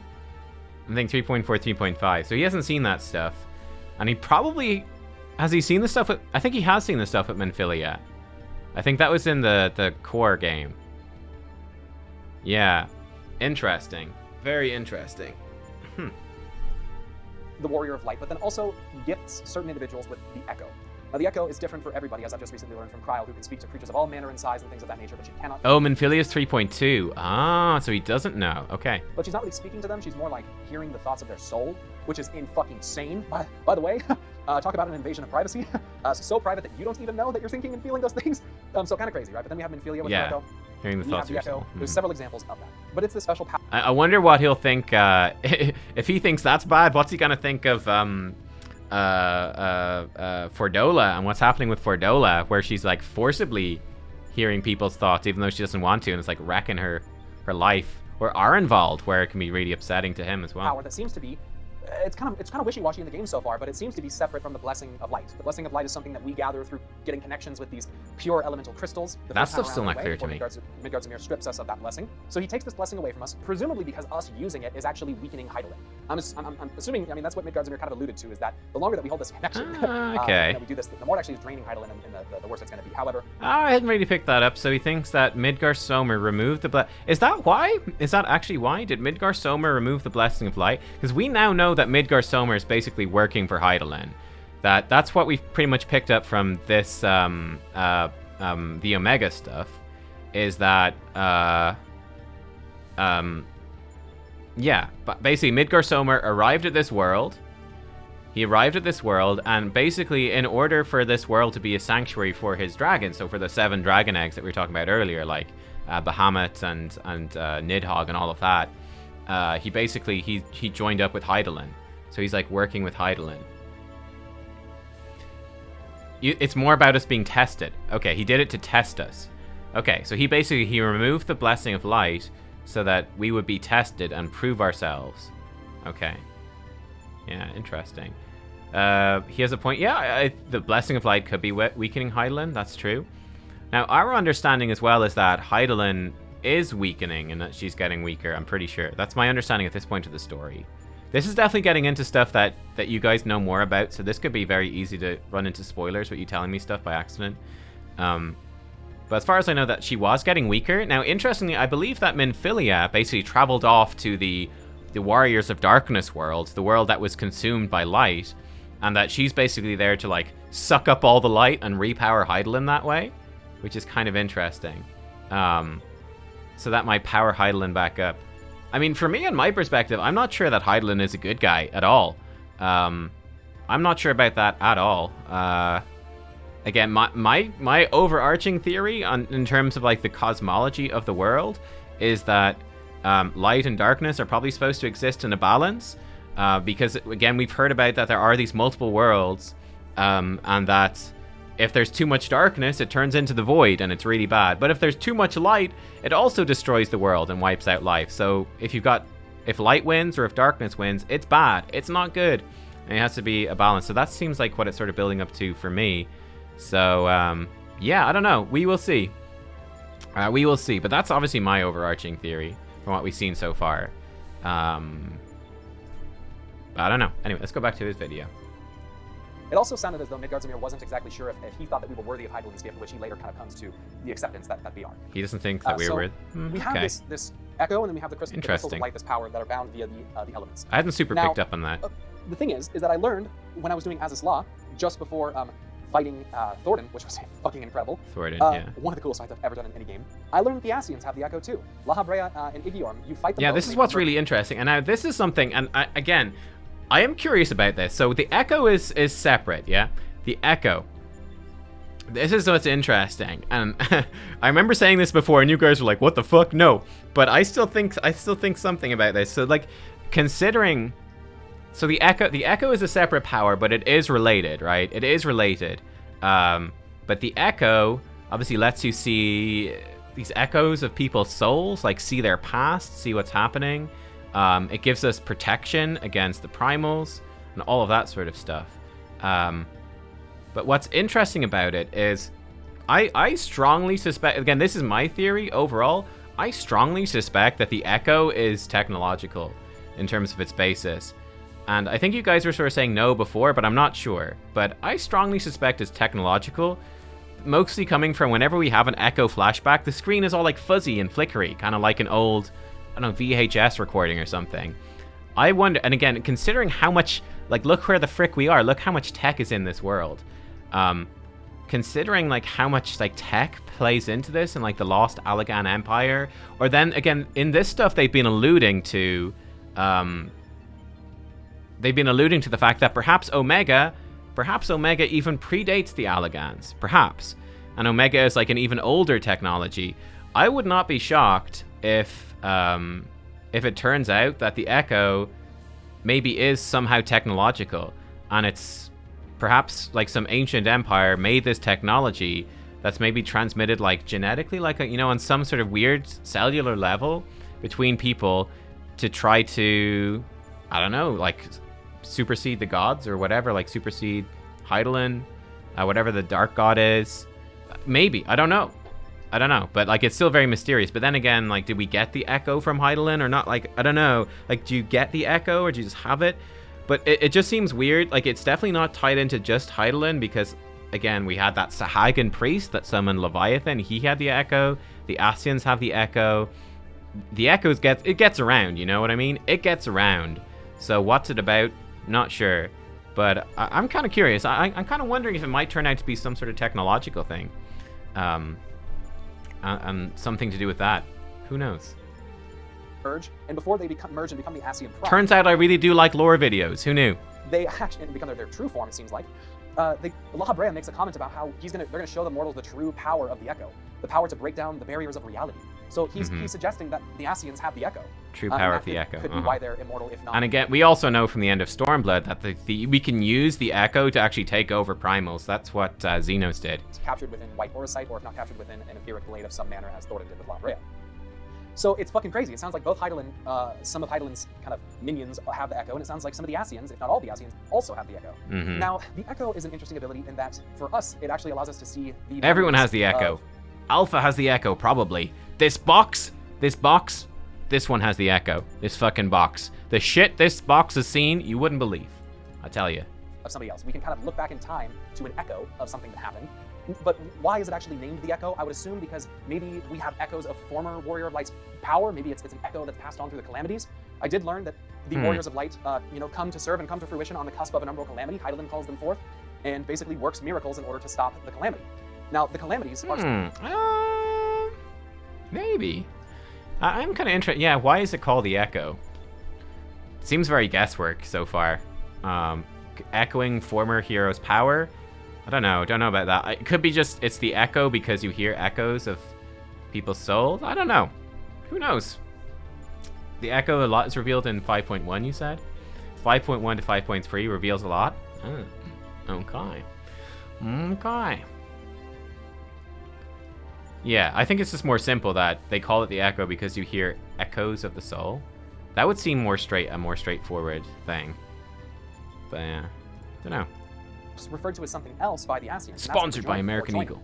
And it sounds like the Ascians want to bring this god of theirs, Zodiark, into our reality. But there's Zodiark, my boy, Zodiark.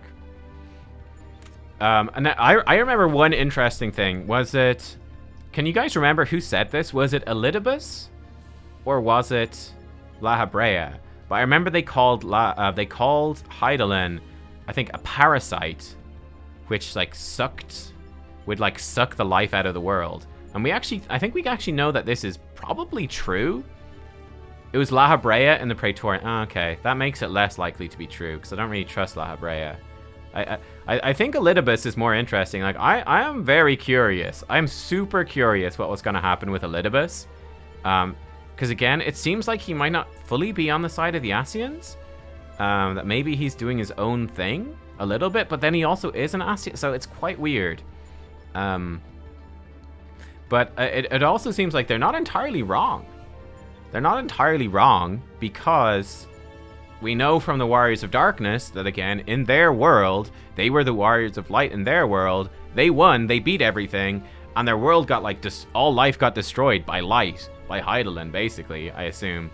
Well, actually, I'm not sure if it was Hydaelyn. I think it probably was. But, I mean, they went back with it. I don't know. It's interesting. Some steps that have to happen before that can occur.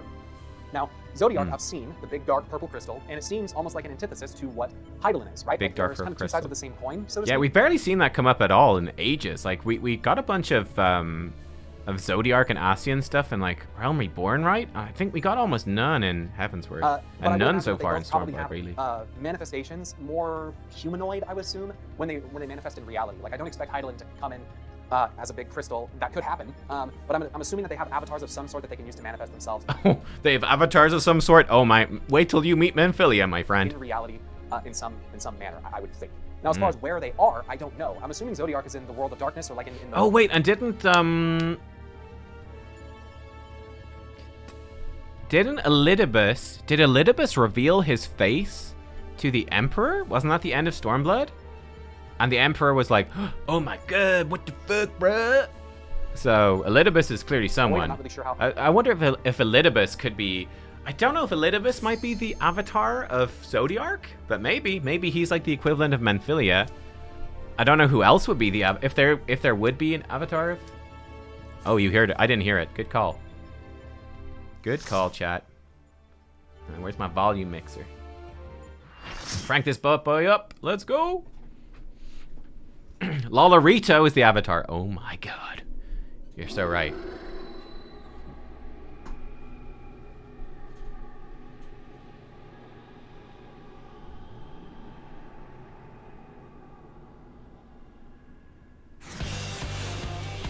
You guys were saying about what's it about Jesse? Was it Jesse Cox you're talking about? What did Jesse Cox do? Oh, this place is cool. We fight the Uber Beetle.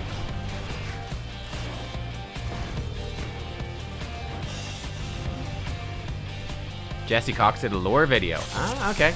Amazing lore video. Would that include spoilers for me? Probably would, right? I like Dragoons, they buff me.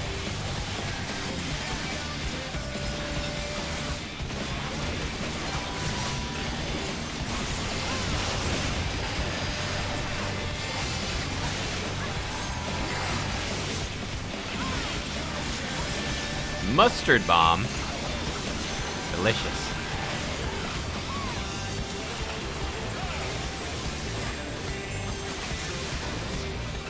It's completely spoiler-free. Oh, really? Spoiler-free lore video. Oh, shit. He just smacked me. Oops. He distracted me. Larboard. What? What's a larboard? Bro. You kill me, chat. You did this.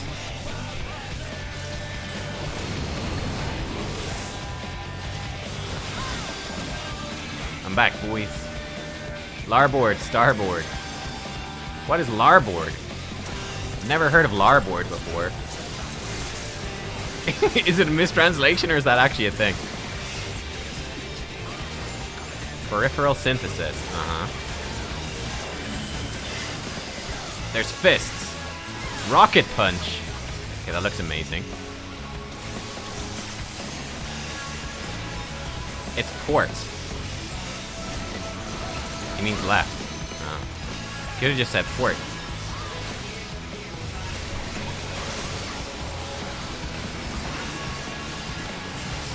It's an archaic word for port. Man, port's an archaic word. You just fucking say left.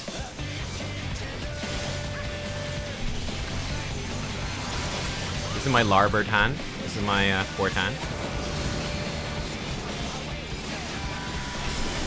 It's a massive troll. I think so. Program loop. I'm going. Wait, where's he going? Oh, look at him go. Okay. This is cool. I don't know what's going on, but it's cool. Executable. Intercept the data stream. Wait, what? What the fuck do you mean?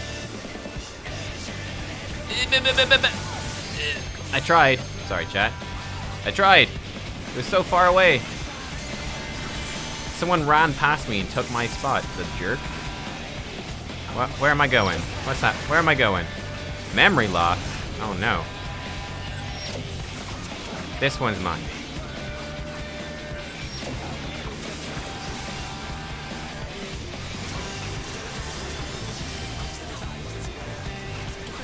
I fucked up this fight so badly. Force quit. That sounds good. Sounds helpful.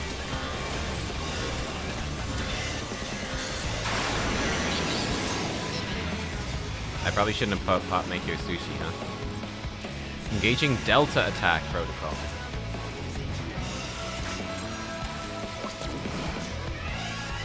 Third eye. What's this? Supposed to click this? I don't know. Let's use this. I think I'm supposed to do this. Let's use my hotkey. We did it.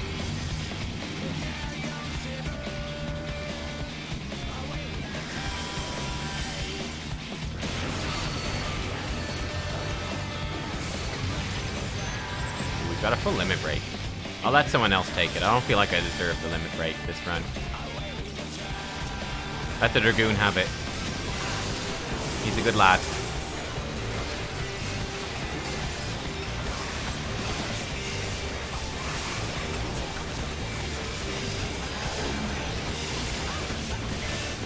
Maybe no one will take it though. What then? Oh god! Ah! Get the crap out of me, dude. Seems like a big fist or something?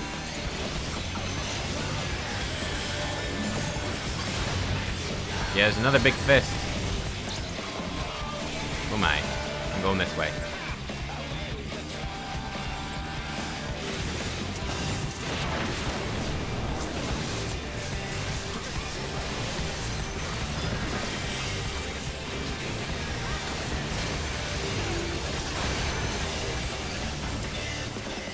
Get Shifu back on.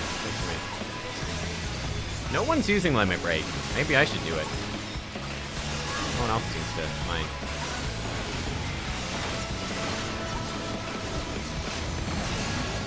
What do you think, chat? Should we yeet the limit break and piss everyone off?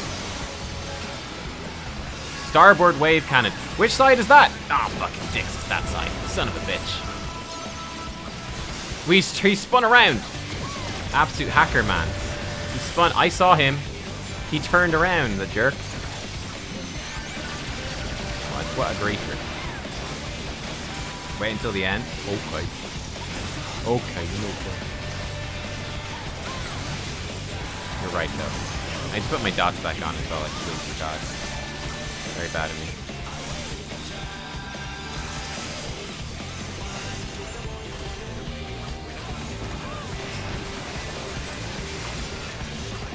I don't even know what the end is. Who knows? You could do anything.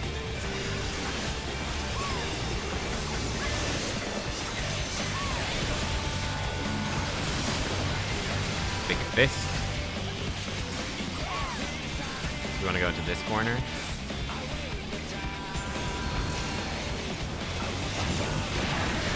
Yeah.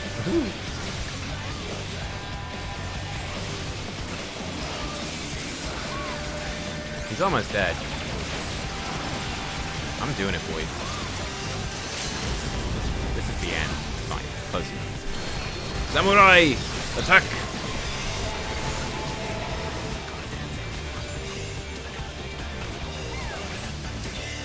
I actually feel like the samurai one's a little underwhelming. Larboard wave cannon. That's fine. I'm dead.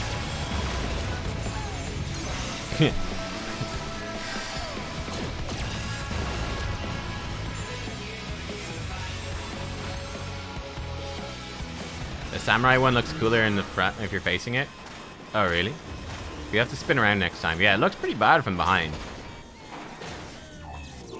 I only died twice. Ahem. Ahem.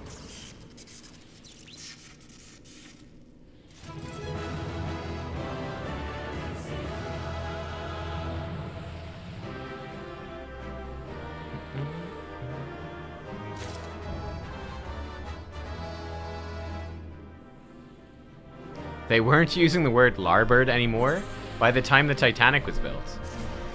That's a long time ago, all right.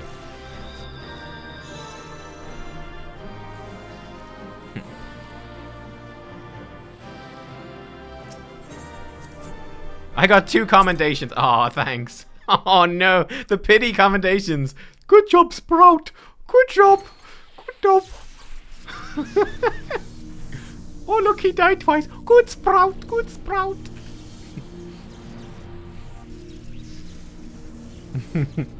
He's so cute. He reminds me of Alpha. Nubkeks. By the gods, you've done it. You defeated Omega. We've won. You goddamn right. Bleep. Analysis. Subjects displayed erratic levels of combat capability. Failure to exploit opportunities to inflict unavoidable damage. Noted tendency for isolated errors to compound and adversely affect performance. True. True. I feel personally attacked. Conversely, subjects observed to launch attacks at sporadic intervals with unexpected force. Stated phenomenon increasingly prevalent once my structural integrity reached critical levels. Adrenaline-induced frenzy suspected. Furthermore, degree and manner of inconsistency varies from subject to subject. Unpredictability difficult to counter. Bleep bloop. I observed similar anomalies during my battle with Midgar Sommer, but the phenomenon appears far more pronounced in weaker opponents.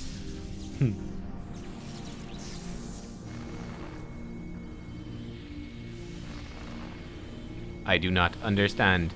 Your physiology must include some enhancement function that I cannot detect.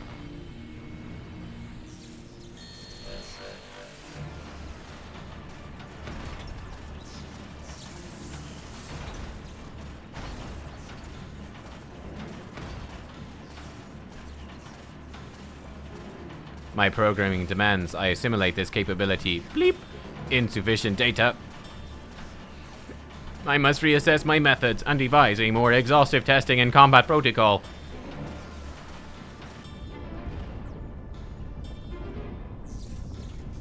What the rift? Oh, Omega round 2, boys. Oh boy. I have determined the optimal form for this experiment. Prioritizing physical reconfiguration, diverting energy from interspatial maintenance, collapsing rift. Omega, wait! There's nothing outside this rift but empty space. We'll be cast out into the void. Affirmative. Your demise was factored into my determinations. The probability of hostile subjects interfering with the reconfiguration process was unacceptably high. I acknowledge your value as test subjects, but you are not irreplaceable. That's fair. There's a lot of humans. Once my reassembly is complete, I will send Alpha to lure in new mortals. Testing will continue. Is this game a prequel to Portal? Oh my god. Oh my god. Bleep. Ending communications.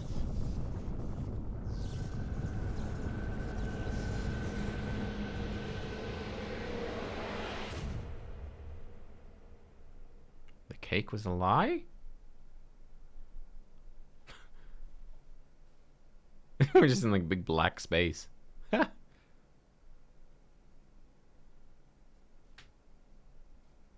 I love how the brim of our samurai cap just barely covers our eyes. It's so mysterious.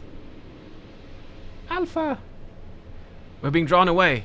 Run, Nubkeks, run! Alpha, no!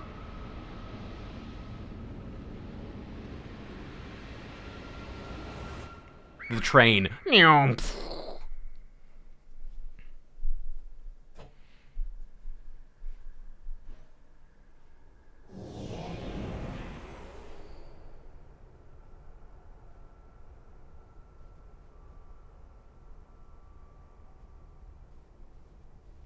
Space. The final frontier.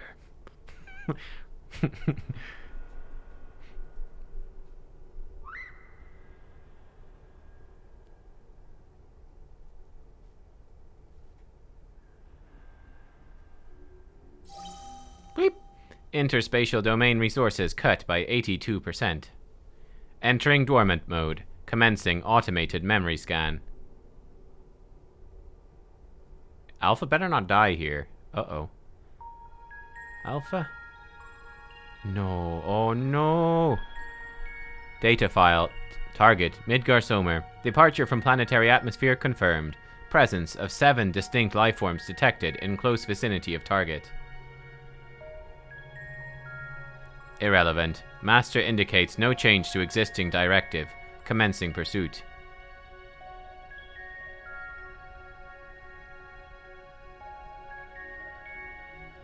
Data file. Distance to target increasing. Velocity insufficient. Dismantling and reconfiguring chassis. Velocity increase achieved. Overall performance maintained at 96%.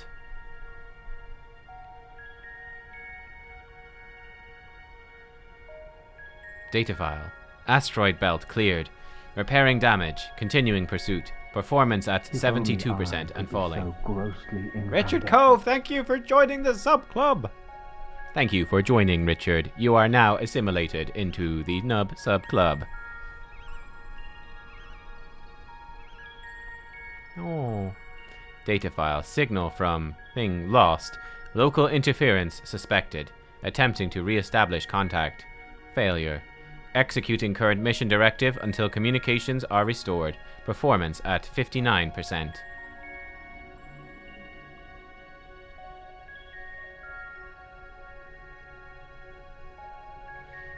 Struck by electromagnetic pulse while navigating thing quadrant. Partial systems failure. Homing coordinates lost. Bleep. Assessment. I am an evolving weapon construct. Acquire adaptations through combat. Repeat until capabilities enable rediscovery of return route. Mission directive unchanged. Is he going more and more white? Did he always have the white bits on the end? Is this him like being erased? Data file. Data file. Data file. No, Alpha.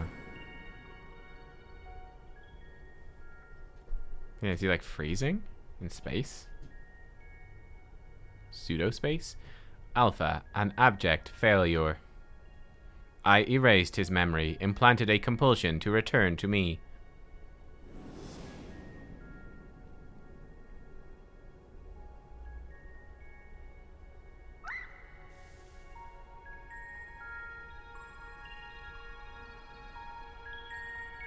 Data file. Damaged. Repairing. Damaged. Repairing. 33%.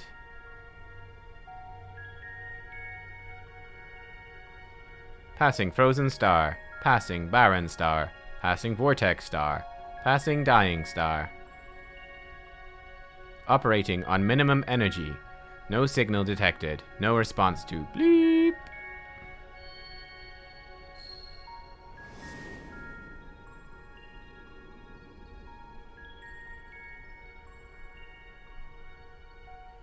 All you need is faith in yourself and a little courage to see it through.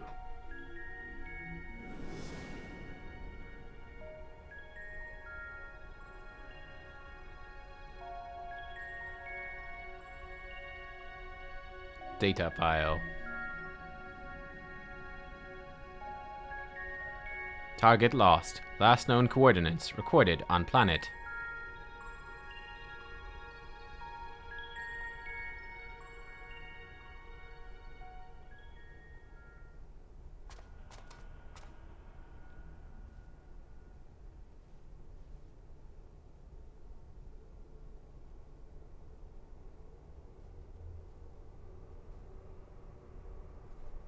Alpha, your homing instinct is functioning as designed. Evidence suggests you follow Alpha Group subjects. Your fellow Alpha Group subjects perished when the rift contracted.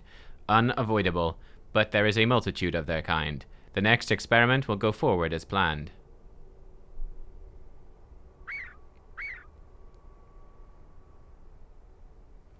Such protestations are wasted energy. This does not aid you in executing your assigned task. Just as I pursue my directives, so must you fulfill your role. Our purpose justifies our existence. Is he designed to bring Omega back to his home planet? Is that what Alpha's there for?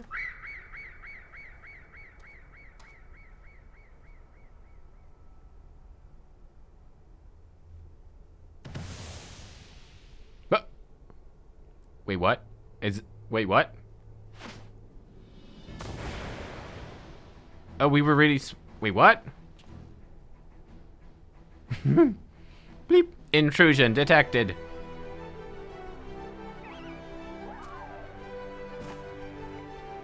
Did he shrink us and carry us with him? Thanks, Alpha. That was some marathon. He snuck us in, shrunk by the card. I guess. And invisible! We were invisible and really small. Oh! Now, who was saying our feathered companion here was obsolete? You don't know what I'm doing, but I'm doing a cool look under that hat. He put his tools to work even as the rift began to collapse. Shrank us down, turned us invisible. All so he could bring you a little surprise. He had to keep it quiet, or you'd realize we'd survived. He had to trust that we were still clinging on, even as he ran through that endless, freezing void.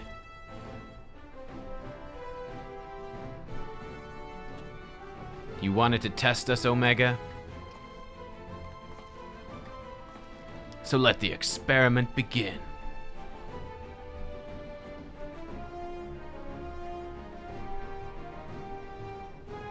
Bleep. Illogical. Alpha had no reason to take such action. How do you continue to defy my projections? Bleep error. Bleep error. Bleep error. Insufficient data. I love this track. This track's so good. Oh. Adjusting experiment protocol. I will engage you in battle now. I must have my answers. Yo, look at this guy. This is really like that fight I loved in that other place. Oh, never mind. Oh, wait, what?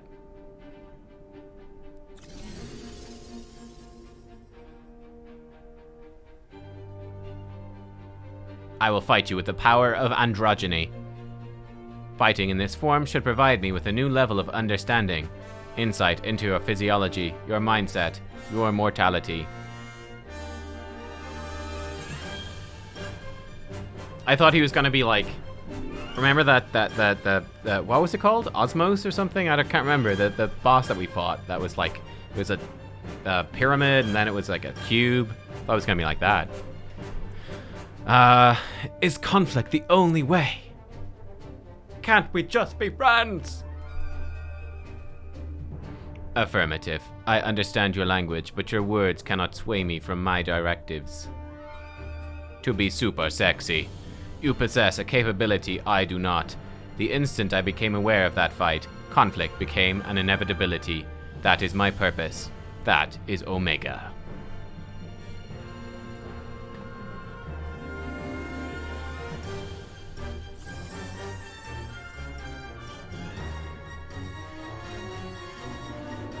Commencing final experiment.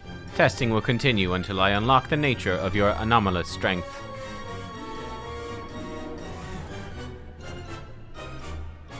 Ozma, yeah, that's it.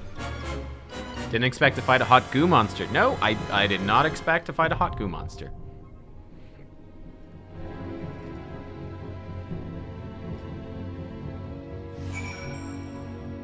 Bear with me, bro. I'm just gonna go do some side quests. No.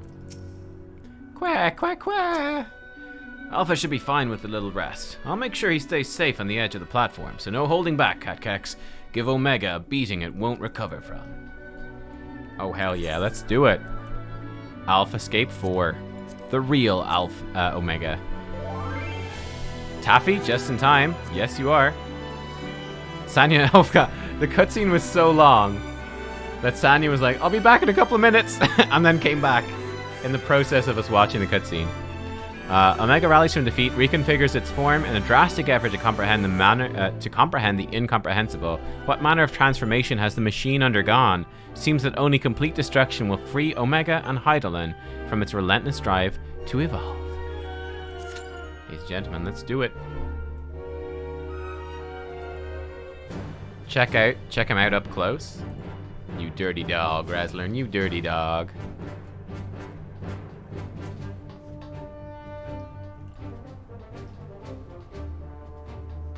Space. Space.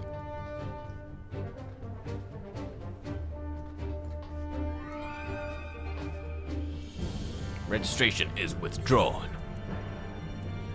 Go again. Wait, Sanya logged out. Wait, Sanya's offline? Nani? Hang on. Look at that butt. Look at that butt. Let's give Sanya a minute here. Let's watch more of this thingy.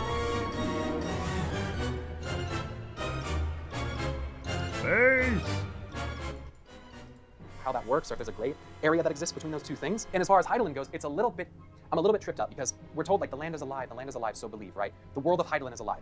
Now in World of Warcraft, the world of Azeroth was alive too, and Azeroth was a goddess that lived inside of our planet, or so we're told. Mm-hmm. So I'm wondering if Heidelin is actually like inside the planet physically, and that's why Zodiark wants to make his way into the physical plane where it all exists, so that there can be some kind of merger, this rejoining. The Esseans talk about the world returning. This guy talks really fast. I have him playing on 1.5 times speed.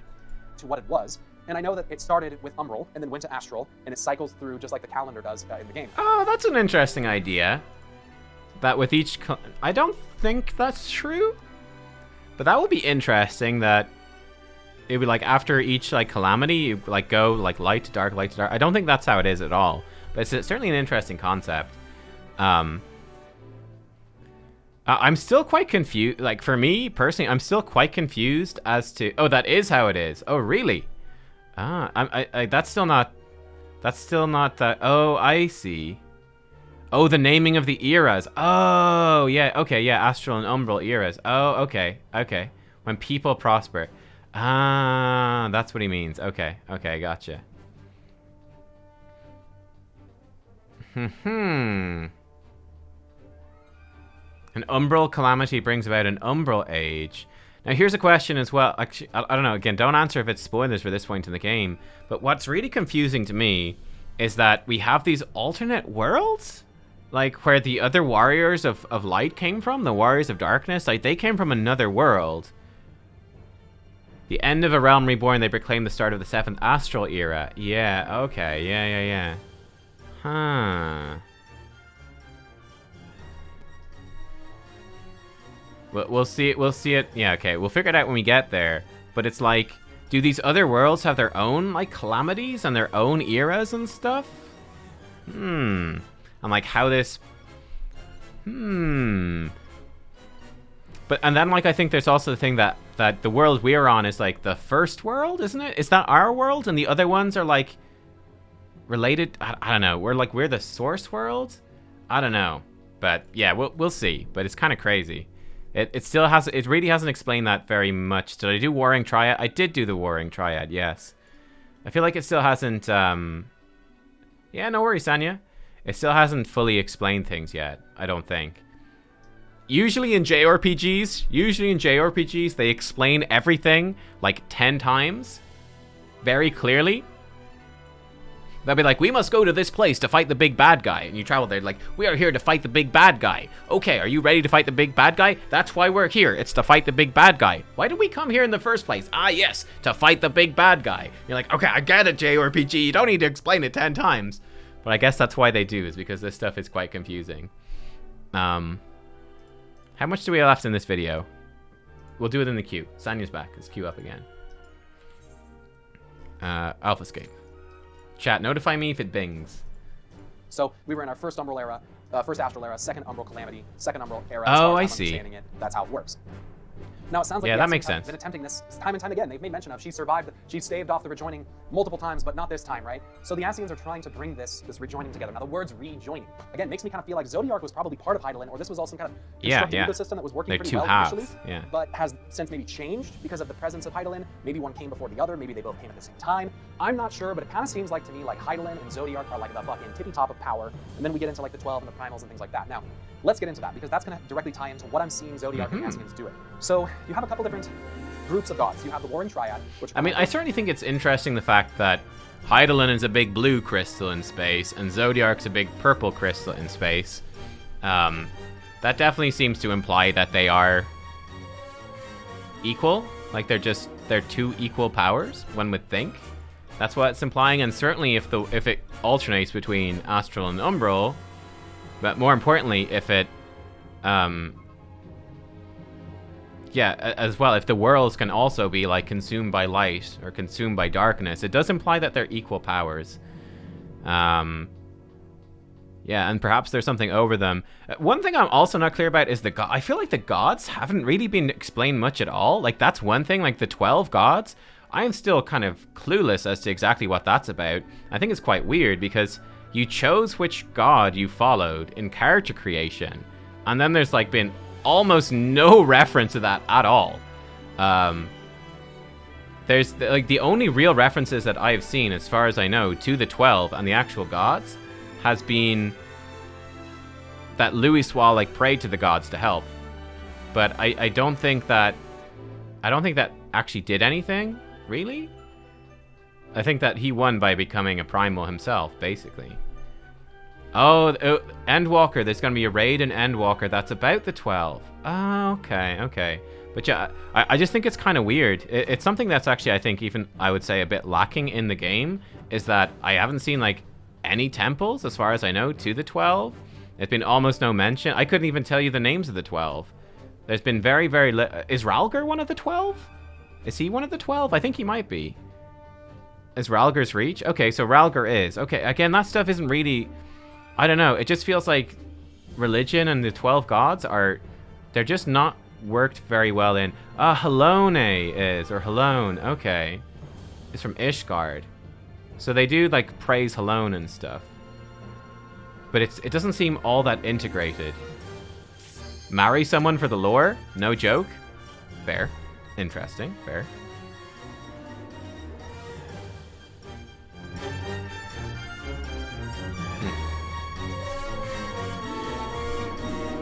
In Limsa, they worship Limlayan, the Navigator.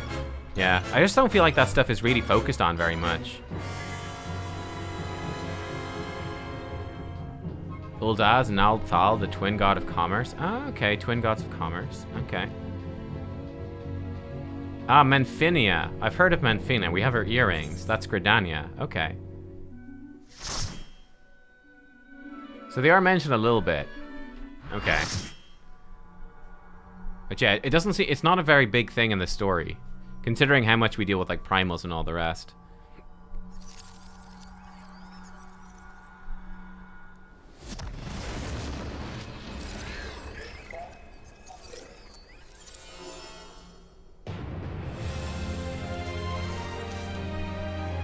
all the shiny weapons. Many shines. Omega M. Omega M. Will he transform into Omega Lull? Will that happen? That'd be cool. Yeah, it reminds me very much of D&D goths. That's exactly what I was thinking, but nowhere near as prevalent. D&D gods are quite a big deal. And, like, they affect your classes. Efficient blade work. Need to stack. Boom. This guy's got cool moves. Show me a move. Reconfiguring gender. Assessing what? Assessing influence of gender?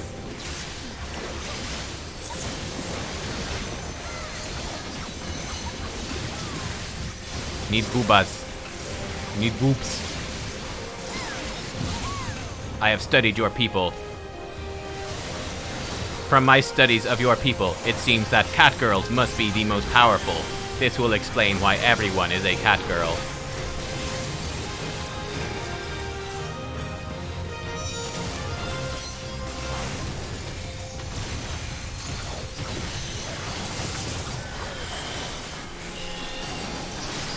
Lots of lasers and stuff. She's hot? He's very hot.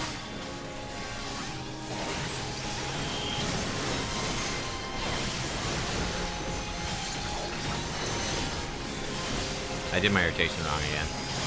I cry. Every time I cry. Wait, look at his legs. Oh, he's got like knife legs now. That's spooky.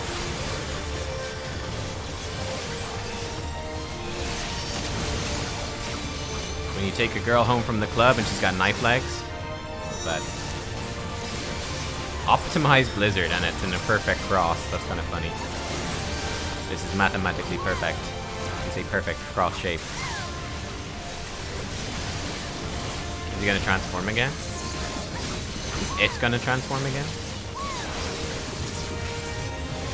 He's a man again.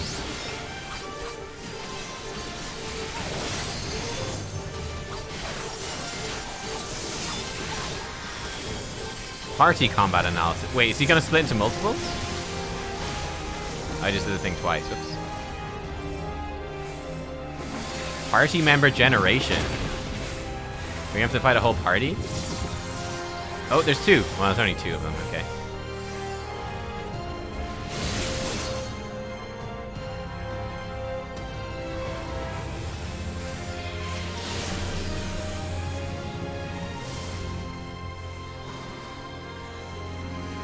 Omega M, Omega F. Omega F's like full health.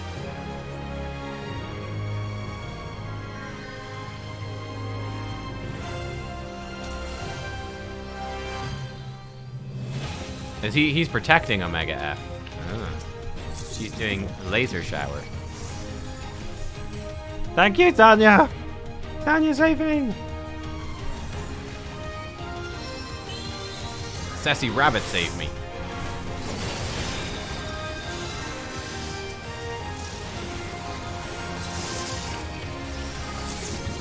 Meditate.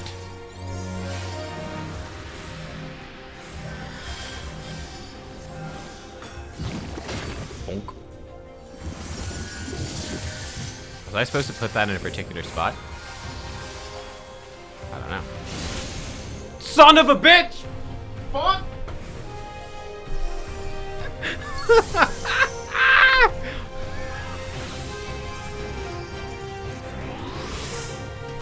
Oh my god. Well, female does the knockback? Okay. Lesson learned, maybe. Which one are we supposed to kill? Woo!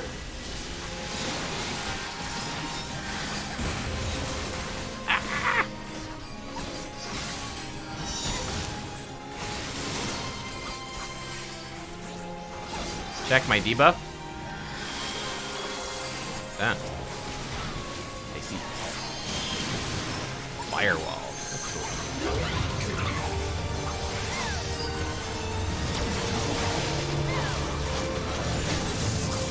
There's a big eye. Of course there is.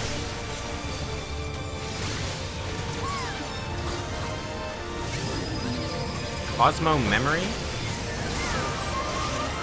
Okay. Ow. Ow, that hurt. Okay.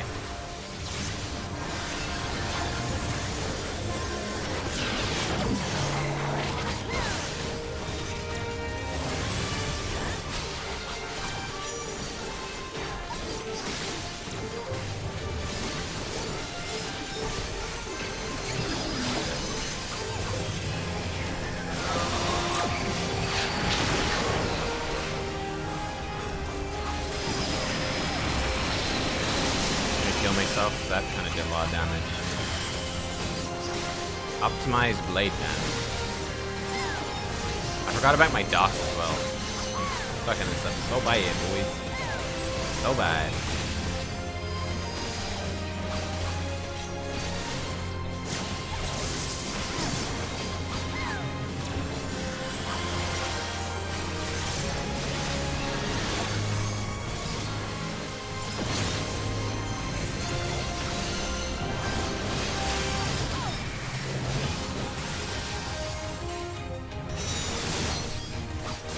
They're stacking them up now.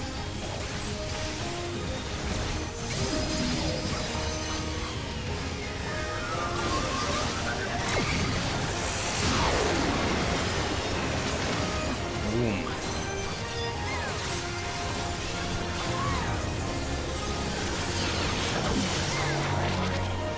Big eye, big laser, I guess.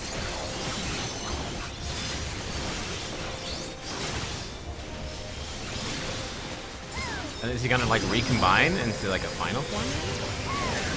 Ether flows freely. Optimized unit. Oh god. That's bad. I'm dead. Okay. We won. Okay. That's cool. I like the idea that you split into the two different fights. That's cool.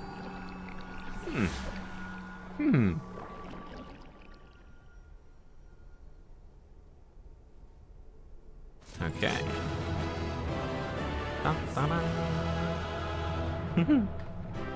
Ooh, the phase transition. Cool, cool, cool, cool. Check that out. Ooh, I wonder what the next phase of that would be. Oh. So it's like the extra savage thing. Is that always just an extra phase on the end of the fights?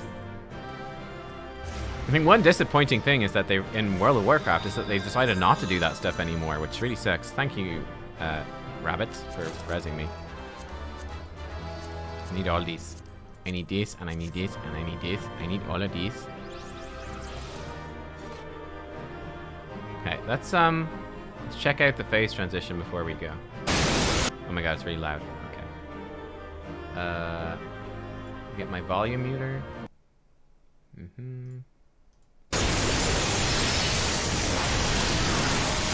Oh, I turned the... Hang on. 720 as best it goes. Okay, so this is the Omega M and F down. The video quality kind of shitty, but that's okay. Fluctuation, Look at all the things I have around the platform, all the nodes. Okay, the blobs go together into the orb. Oh, do you just fight it as an orb?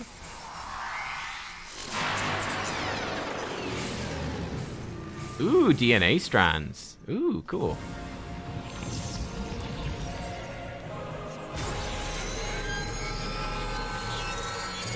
Oh, that's cool. Spins up. Ooh. Is that like a reference to Omega Weapon in one of the previous games? Okay, he looks super badass. But someone just walked off the edge. They're all going off the edge. I guess they must have lost someone and we're just like, oh. It's the first time we see it. It's just see it and then wipe. That's funny. Cool. Cool, cool, cool.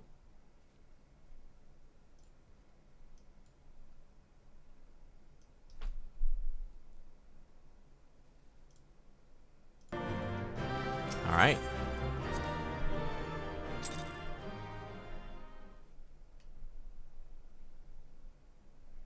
Google Final Fantasy XIV 1.0 Collector's Edition. Oh, is Omega Weapon in the Collector's Edition of the original? That's fun. Huh.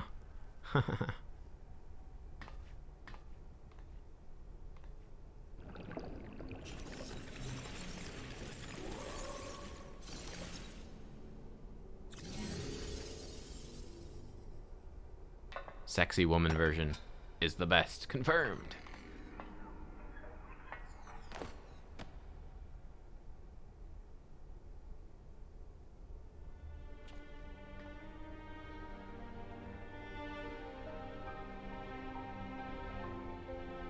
Bleep. Failure. Bleep. Defeated.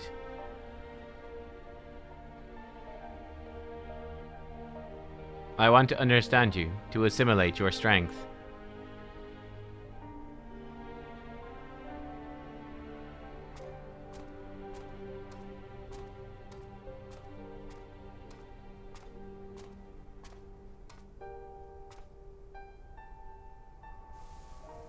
I like how by learning from us it got really skimpy clothes. I appreciate that. Really tight clothes. Alpha, your gesture serves no logical purpose. You are as incomprehensible as these mortals. Bleep! You did not fight them. How have you become like them?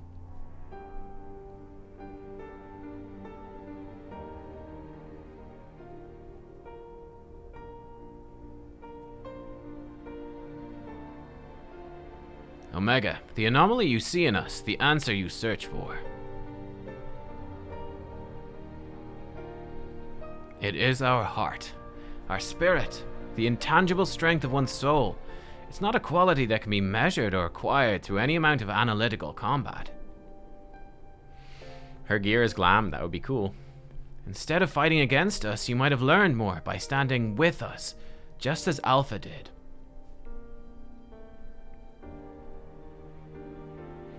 Heart, you speak of something more than what beats in your chest. The heart of the cards. The inconsistent, immeasurable factor behind your victories. Midgar Sommer displayed it too, but such unpredictable potential was never part of my design. Bleep. Projection. Had I integrated this quality, how powerful would I have become? Strong enough to return. Aww. Wants to go home. Nay, Omega. I'm afraid it doesn't work like that.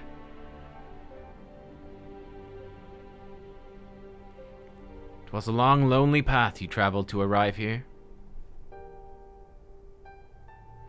To return across that vast distance alone, anyone with a spirit to break would find the journey more difficult, not less so.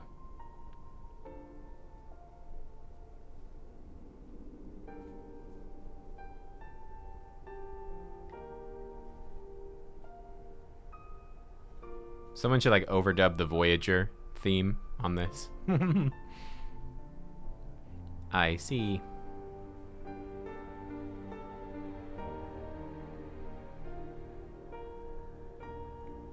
I think I understand. I should have become a cat girl, not a Hyuran woman. Goodbye.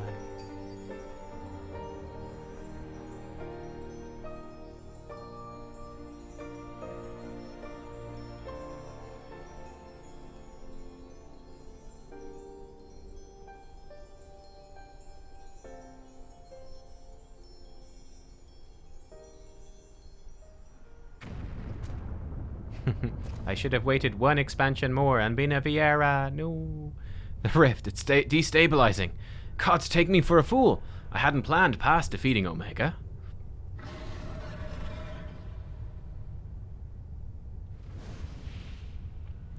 Is that Race Velger flying through space? Oh my god. With Biggs. What? Chief Nubkeks Alpha, hold on, we're coming. What? Are they on the back of a huge dragon? Flying through space? What? Race Velger. Okay, of course. Midgar Sommer sent us to rescue you. Of course. Of course he did. Explanations can wait. Hop on, quick. We got the Kojin to give us the blessing of flying through space. It's much like the water blessing. Actually easier, in fact. Don't think about it. It's fine.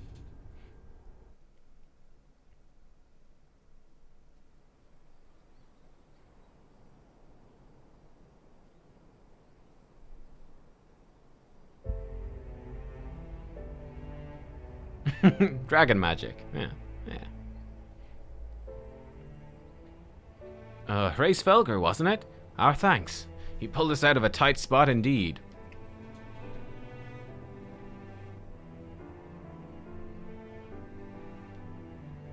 What's Race Felger sound like?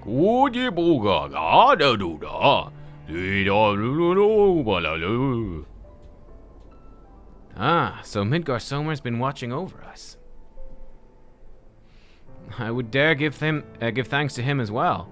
His intervention allowed us to continue our battle, and forever remove the threat of Omega from this world, from all worlds. That's what Race Felger sounds like, I'm telling you. He does.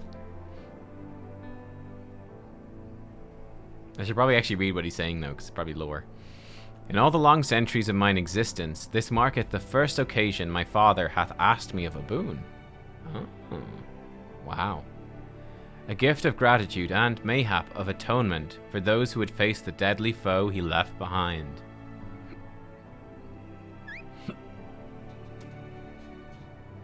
Will he remain in slumber?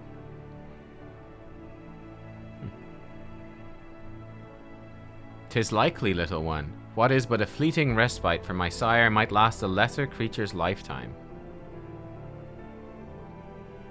Aw, Alpha's sad. Let not thy heart be troubled. Even in dream he doth keep his mind's eye upon the fate of this star.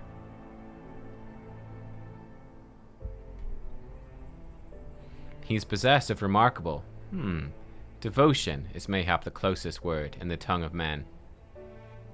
His love is as boundless as the sea of stars, across which he carried his unhatched brood. It did sustain him, even as the arduous journey exhausted the fire in his mane.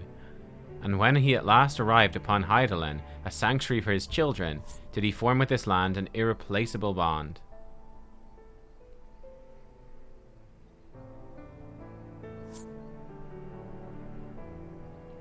Enough. I have spoken overmuch, but I will praise your victory, just as my father would surely wish to do too, were he here.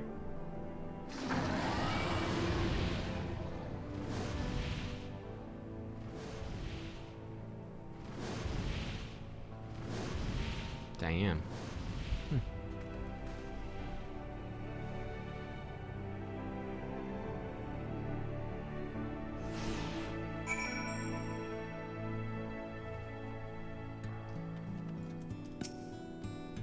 Ouch. Our cut's open up again. I'm glad we reached you in time.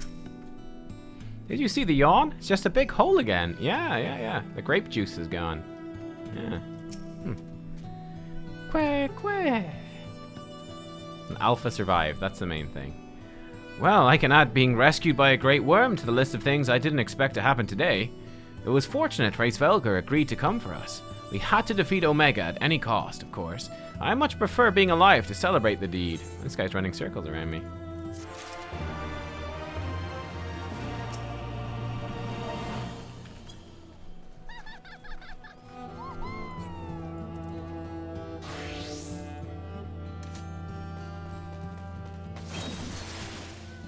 Nice mock, dude.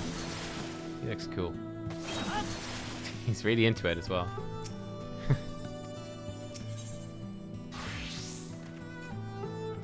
Ooh, I'm so glad we got you out of there. I don't know what we would have done if Race Velger hadn't come along. Situation being what it was, Wedge and I came out to the yarn to see if we could lend you a hand. Kyorgen's orders be damned. That's when we saw the ether bubbling like hot water in a pot.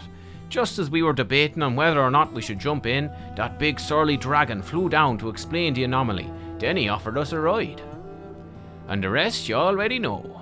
Jesse'll be relieved to hear that Omega's gone and you lot are safe. I say we head straight back to Ralgor's Reach. Let everyone know the good news. Okay. Do the Savage quest? Okay. Let's do the Savage quest. It's right beside where we're going, I think. Wait, no, it's not. To Qua under distant skies. Alpha is staring quietly into the now empty yawn. Qua! I hope we get a wind-up Alfie. Or Alpha. Wind up Alfie. Alpha no.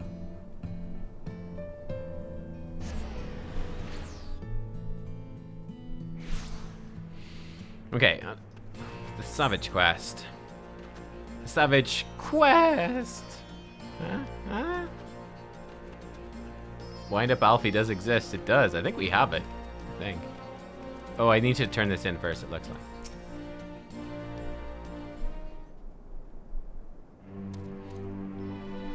Welcome back, Nubkeks.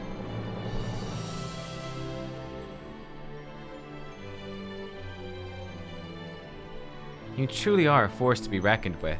If ever there's another Omega, I'd wager it'll skip the experiments and go straight to generating a simulacrum of you. Probably should. I'm pretty good. Although I died all the time in the fights. Not that I'd want that to happen, and besides, I don't think anyone can truly mimic your unique strengths. You're our one-of-a-kind hero. Alongside the several other million players that play the award-winning MMO Final Fantasy XIV online. So, does this mean we don't need to worry about Omega's monsters invading again? Aye, all its creations vanished along with the rift itself. With Omega defeated, we averted that particular catastrophe before it began.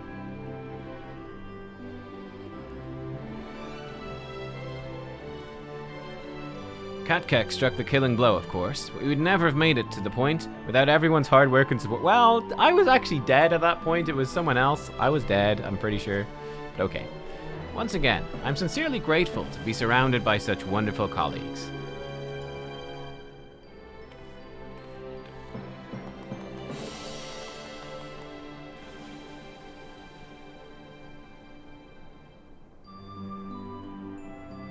Ahem. Not to spoil the moment, Chief, but the Alliance leaders are anxious to learn of Omega's fate. When every head of state is clamoring for a report, we can't very well ignore them. How much do you mean to tell them? How much indeed? All of it. When it comes to a threat of Omega's magnitude, we've a duty to reassure our allies that the world is not coming to an end. And the best way to do that is to report every last detail.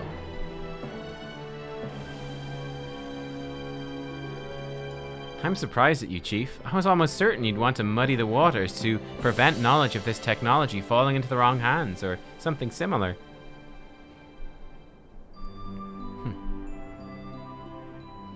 I doubt anyone outside of our particular circle would even believe the tale.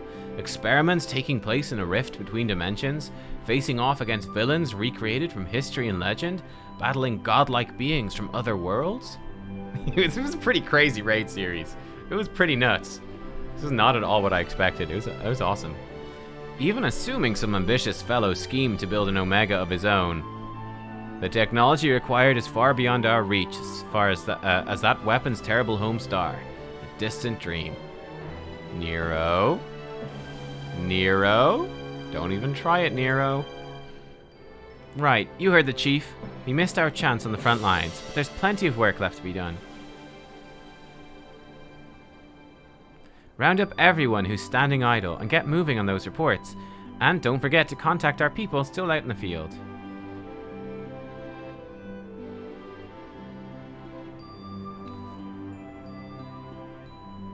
Thank you, Jesse. I'll leave things and you're capable. Not so fast, Master Garland. You count as part of the support team as well. Nubkeks did all the fighting and Alpha did all that running. Surely you have energy to spare. Wow. Who exactly did you expect to sign off on those official reports? Even without that little chore, you've a pile of other company tasks that's grown arse high to an aurochs while you've been tending to this whole Omega business. No rest for the wicked, Sid. No rest for the wicked.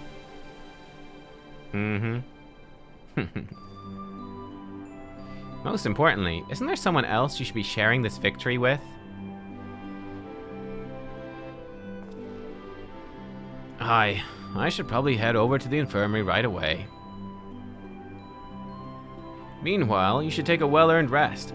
I don't think there's a way to properly reward you for all you've accomplished. I'll see what we can do. Reward? I hear reward? I'm just glad to have everyone back in one piece. Take care of yourself, Nubkeks.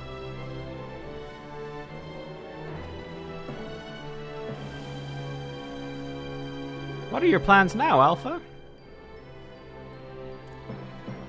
With Omega gone, you're your own chocobo now. You can do whatever you want. Anything at all.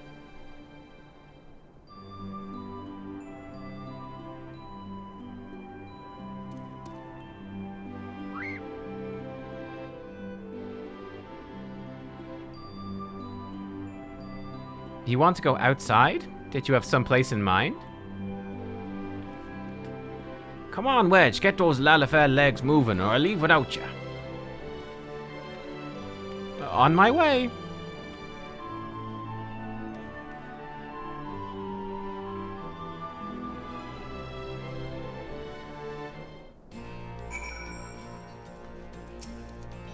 Quah! Alpha seems eager to see what Ralger's Reach has to offer. Should we go for a walk? Quack quack!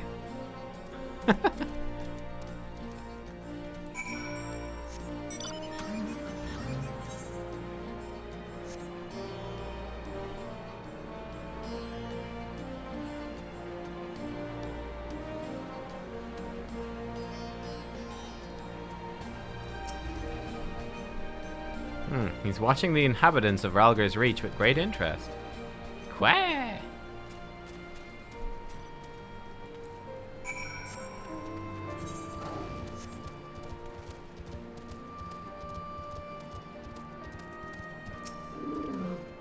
Who wants to go see Nero? Aw.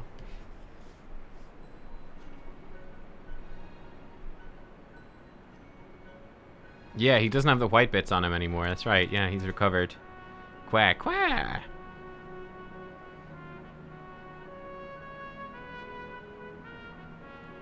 Nero's not here?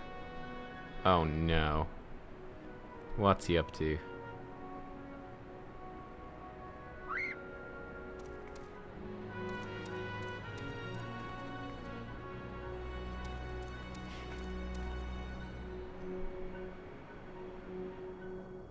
No, Chiefia. He said he needed time away for recuperation, and then he left. Recuperation? His wounds must be troubling him more than he let on. He asked me to give you this? Uh-oh.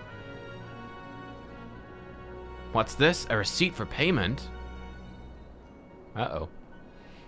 It covers the cost for the following items: additional machine parts and implements, supplemental reference publications, expenses incurred in upgrading Magitech armor and gunhammer, funds spent on idle research during enforced convalescence.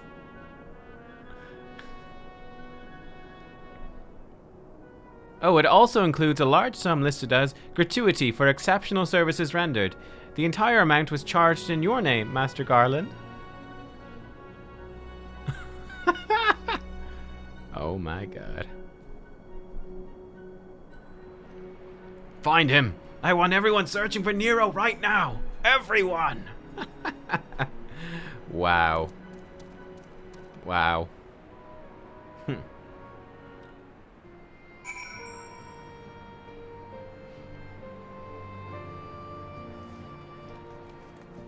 Poor Sid, I know, right? He can afford. Oh, Alice's here. What are you doing here, Alice? Oh, you're on the mend. Oh.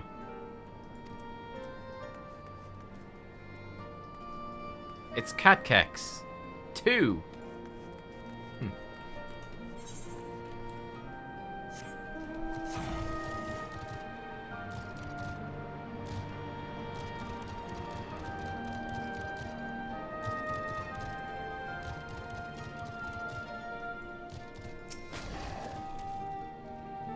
Quack, quack, quack. A pet might rouse him. / pet. Quack, quack. She's still recovering after the Castramabania fight? Man, I feel that was ages ago. Poor girl.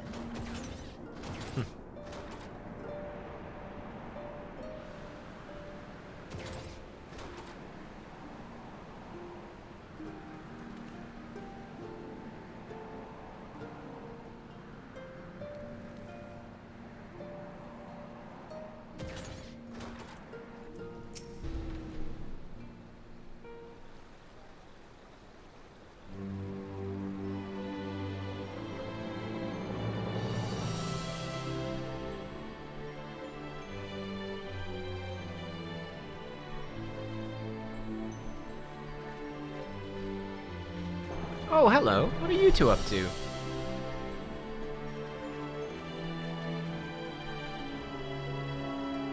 Quack, quack. Taking in the sights, were you? By the look of things, you're eager to venture a little further afield.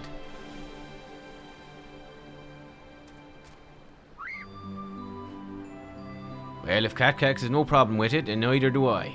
Just don't go too far, alright?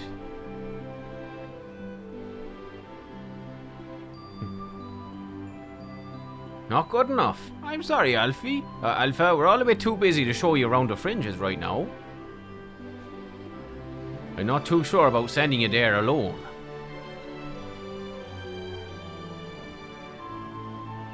Aww. Aww.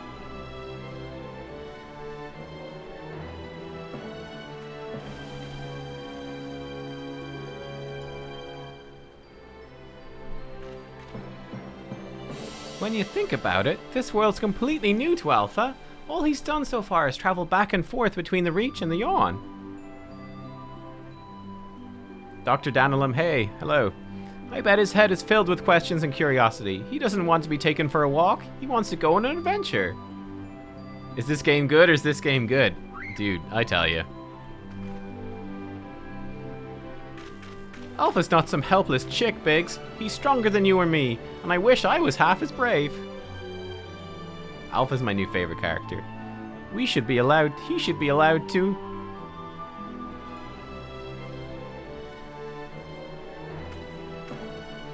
Listen, I'm gonna talk to the chief about this. You're an employee, so there's certain rules we have to follow. We better make sure that he gets paid. I hope his paychecks are coming through. Not saying I'm against the idea. I'm willing to admit that Wedge has a point. As I said, we've all got important jobs to take care of, the chief included. Can you wait a little longer?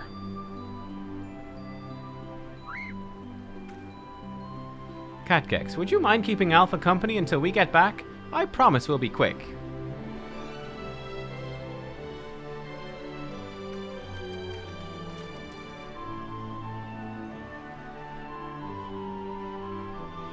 Yeah, I've really enjoyed this raid. The story of this raid was great, and like the setting, it was so much fun. You know, just fighting all the crazy bosses. Alpha was fantastic. Nero was great. This is super good. This was super good, this raid. It was great. The fights were great fun too. Sorry to keep you waiting. My desk was covered in paperwork. I've managed to clear away the most pressing matters. The lore was interesting with Omega and the dragons. That was really interesting too. The lore behind it was cool. Now then, Alpha, I hear your heart's set on a journey of some kind.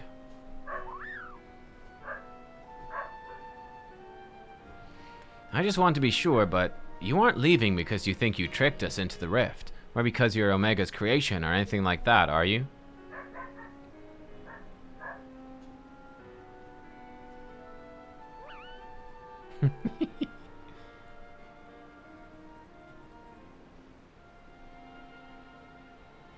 I would have stopped you if that was the case. Pure curiosity, on the other hand, is something I like to encourage.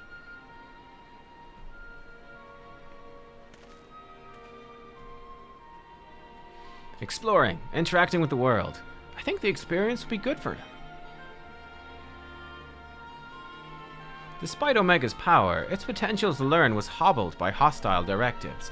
Alpha, on the other hand, is free to grow as he pleases. True, true.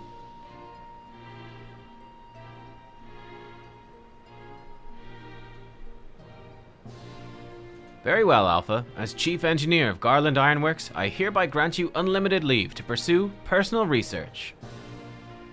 Unlimited leave? Oh my goodness. Travel far and wide, taking everything these lands have to offer. Do come back when you're ready. I'd hate to lose such a valuable employee. Aww.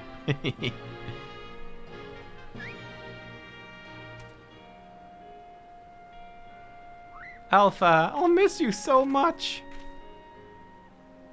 I hope we see more of Alpha. Alpha's great. You be careful out there. If anyone seems suspicious or shady, you stay away from them, even if they offer you treats. Aww. And And make sure you greet folks with a cheerful qua. They might not understand you, but at least they'll know you mean no harm. Oh, we'll see him just wandering around the world? Oh, that's fun. Nice. I'm sure you'll make new friends in no time. You just be yourself, you hear me? I'd love to meet up with him and like do quests like with Alpha exploring the world. How cool would that be? Those side quests? Honey? What the frick is this? Eek! What in the hells?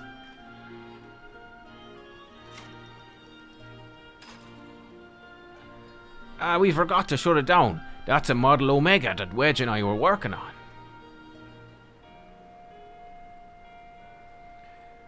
We built it while we were resting, thinking it might be useful for figuring out strategies or something. Not much use now, I suppose.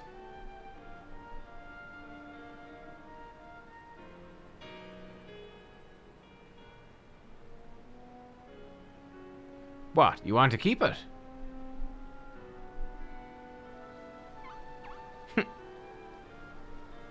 Just a toy will follow you around. If you're happy with that, then it's all yours. Oh, baby Omega.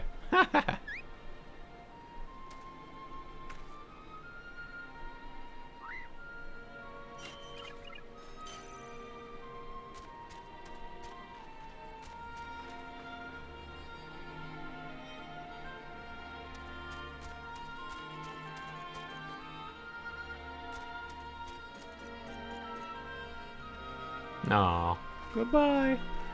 Fair journey to you, Alpha. Take care.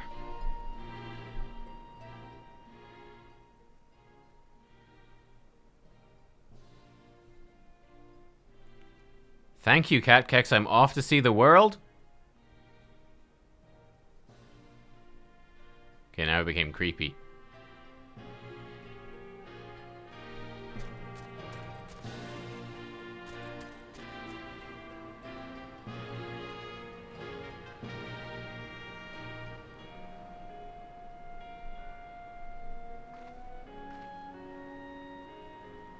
Something amiss?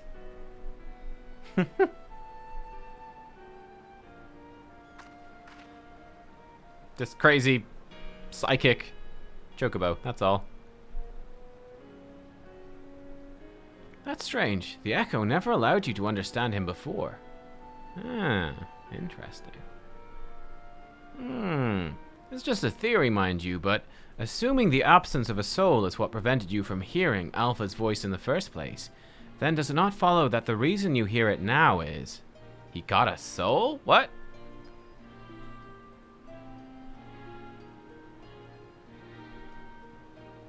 What does that even mean? A little miracle. It explains his sudden urge to travel.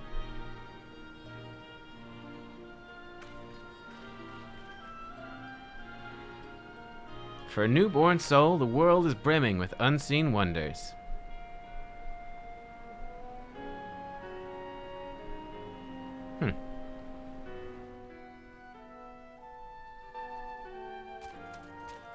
Oh.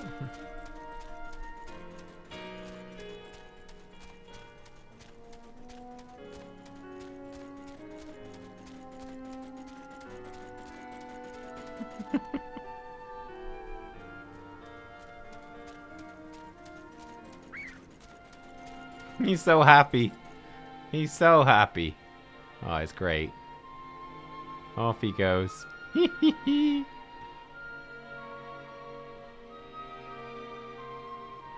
Oh, look who it is.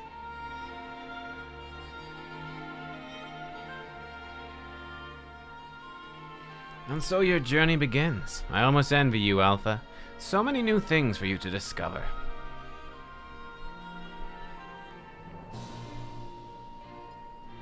Speaking of which, what terrible marvels can I trouble my old friend with next?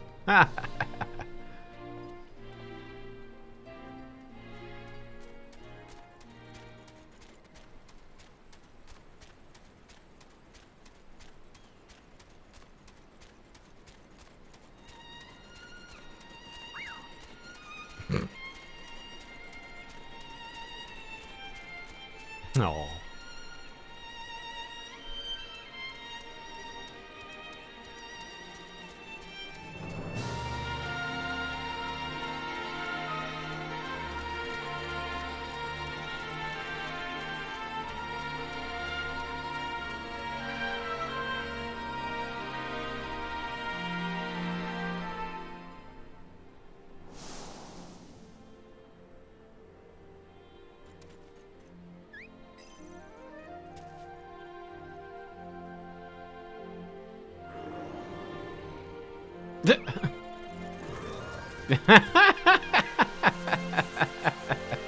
Amazing.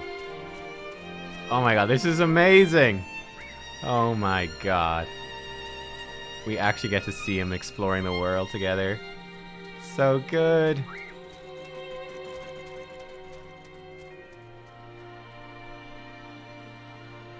Aww. He's one of the best characters in the game so far. He's great. Fiend. Aww. Aw, it's so good. It's so good. I love it. I love it. Genuinely one of the best characters. I did not expect that at all when that started off. Like, I mean, when we started off this whole Omega quest line. Wow, that was great. So good. Alpha is like 10 times better character than Minfilia. Don't at me. I hope Alpha enjoys his adventures. There's so much danger out there for one little chocobo. Now, I'm sure he'll be fine. And dwelling on such things is not productive in the least. Why don't we discuss a happier subject, like your long-awaited bonus? We drain the coffers to fund your expedition, but why settle for coin when you can have the latest in automaton technology? That's right, we're gifting you a premium mammoth, the one-of-a-kind master model for merchandise copies, constructed with our patented Ironworks quality. I present to you the Clockwork Alpha. Yay! Of course we get a Clockwork Alpha. Of course we do. I knew we must have. Whenever you bring it on your travels, may it remind you of the real Alpha, quaying along under some distant sky. Just the thought of it brings a smile to my face. That and the free advertising. Honestly. Where is he? Where is he? Where's our little buddy? Oh, there he is. Crafted at the Garland Ironworks, this miniature reproduction of your faithful, if not somewhat deformed companion was gifted to you by engineer Jesse J upon your triumphant return from the Alphascape. Yay. Now we can have a little Alpha with us. Yay. Got an achievement. We did. We did get an achievement. Minion collector. 50 minions. Cool. Now let's see what this thing is. This is the one you guys wanted me to do. If only I Good evening, valued employee. Thank you always for your tireless efforts. Nice. Omega finished already. Smile. Hey, Chlornicopicus. Welcome back. Thank you for 3 months. 3 months. Yep, we finished Omega. We did. We did. It was great. It was a wild ride. It was a wild ride. I really enjoyed it. As part of the Savage Initiative, we bring you Phase 3 of our Mending Melodies selection. Today's composition is a...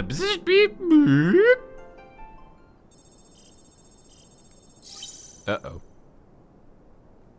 Bleep. Greetings, Alpha Group. Uh-oh. Do not be alarmed. This recording is being transmitted the instant prior to my irreversible dissolution of form. I will have already ceased to exist. My impending defeat has initiated a pinpoint analysis of mortal customs, and numerous examples throughout history demand that the victor of a contest such as we have fought is due some manner of reward. Though my directives make no mention of remuneration, I have calculated that the risk of neglecting long-held protocol results in a non-zero probability of bloop bleep. At the time of this transmission, I lack the requisite temporal and etheric resources to produce a material prize. Instead, I will provide you with an alternative of inestimable value, your combat data. It is highly probable you already possess a record of your battle performance. As such, I have enhanced your base encounters with supplemental data to provide a more stimulating experience. These enhanced encounters would be impossible in reality, but simulations can be sufficient to nurture your continued evolution. This will be my last and only message to you. Bleep. Transmission ended. Yeah, he's using FF logs, I know. Bleep. Unscheduled transmission. I have learned that your automatic memory processing and data simulation function is known as dreaming.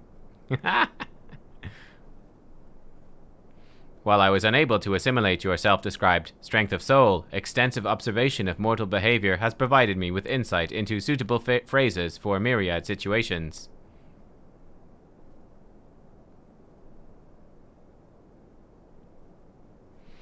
Thus, in anticipation of your forthcoming sleep cycle, I bid you good night and sweet dreams. Bleep. Thank you, Omega Weapon, for that. That's very thoughtful.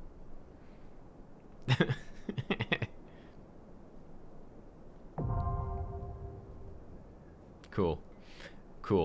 Will I be doing Ivalice now? We will do it, and we might do some more MSQ before we get to Ivalice, though. We might do 4.2.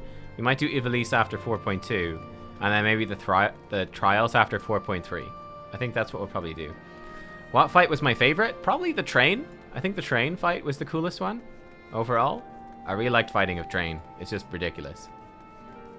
Do not allow the bedbugs to bite. Ivalice is much longer. I've heard that it's long. It's going to take us... I mean, it took us basically 2 streams, I guess, to do this. So it's going to take us longer to do the other one. Right, I still have... I've got a WoW raid as early today because they're doing early maintenance. We got a little bit of time. Actually, let's see... Ooh, we got some new orchestrion rolls. Let's maybe do, maybe Archer Quest? Cutscenes are long. I'm looking forward to Ivalice a lot. I think it's going to be great. But tomorrow we'll do 4.2, I think. Go finish Eureka. Yeah. Let me just knock out Eureka real fast. It take us about half an hour, right? Wonder if I can get any bits from this Alphascape exchange. Oh yeah, I can.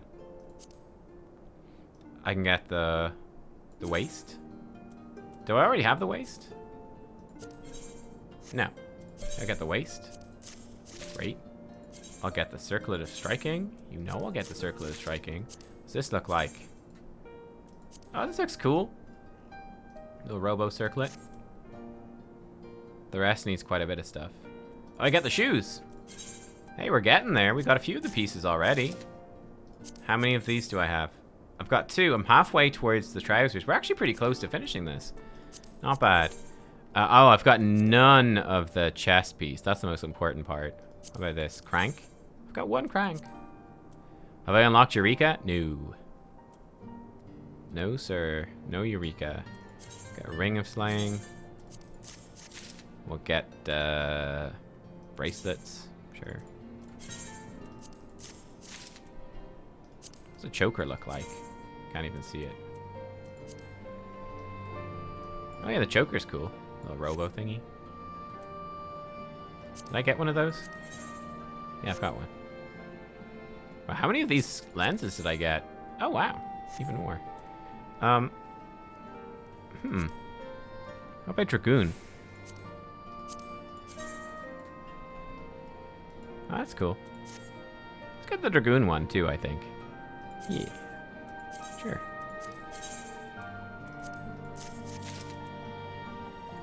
Sure, I got the thing of maiming. Why not? Why not? Okay, good.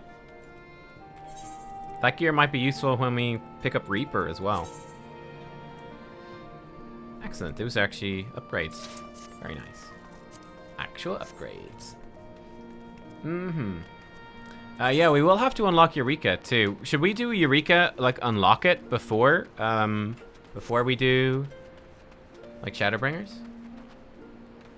Glad you enjoyed Omega. Blew us all away when it came out. I can imagine. Yeah, it was pretty sick. It's pretty damn cool. I can unlock easily. Yeah, I know I can unlock. I think it's just right over there. Like in terms of getting the lore, like in terms of getting the basic lore from it, is it just like unlocking it and seeing it? Because I'm aware that it's a massive grind, right? It's the big relic weapon grind and all of that.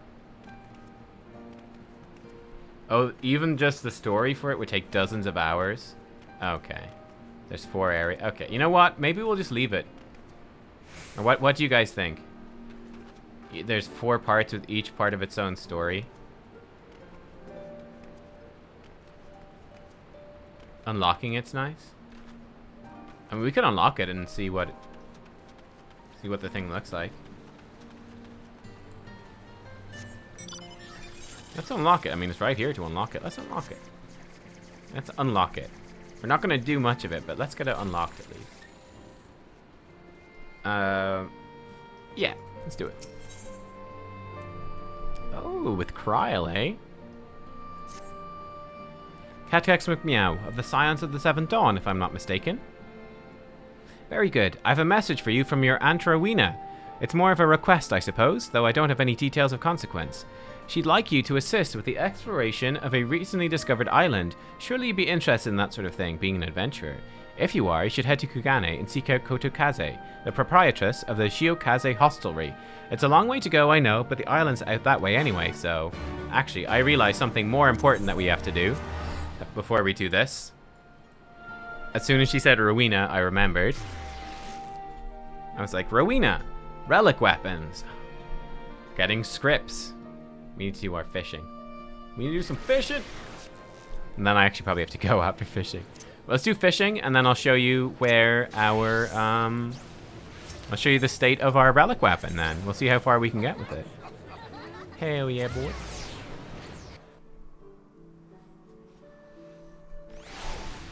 So we'll unlock Eureka another time. We have the quest now, though.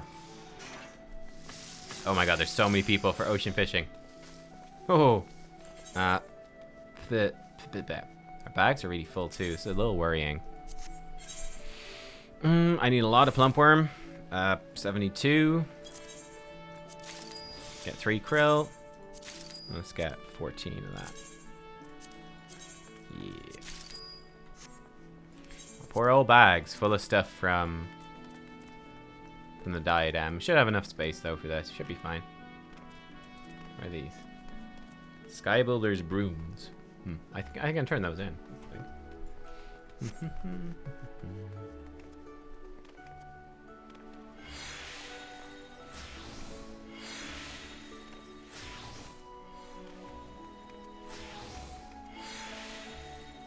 Just double check with the WoW raid stuff. Yeah, I think it's fine.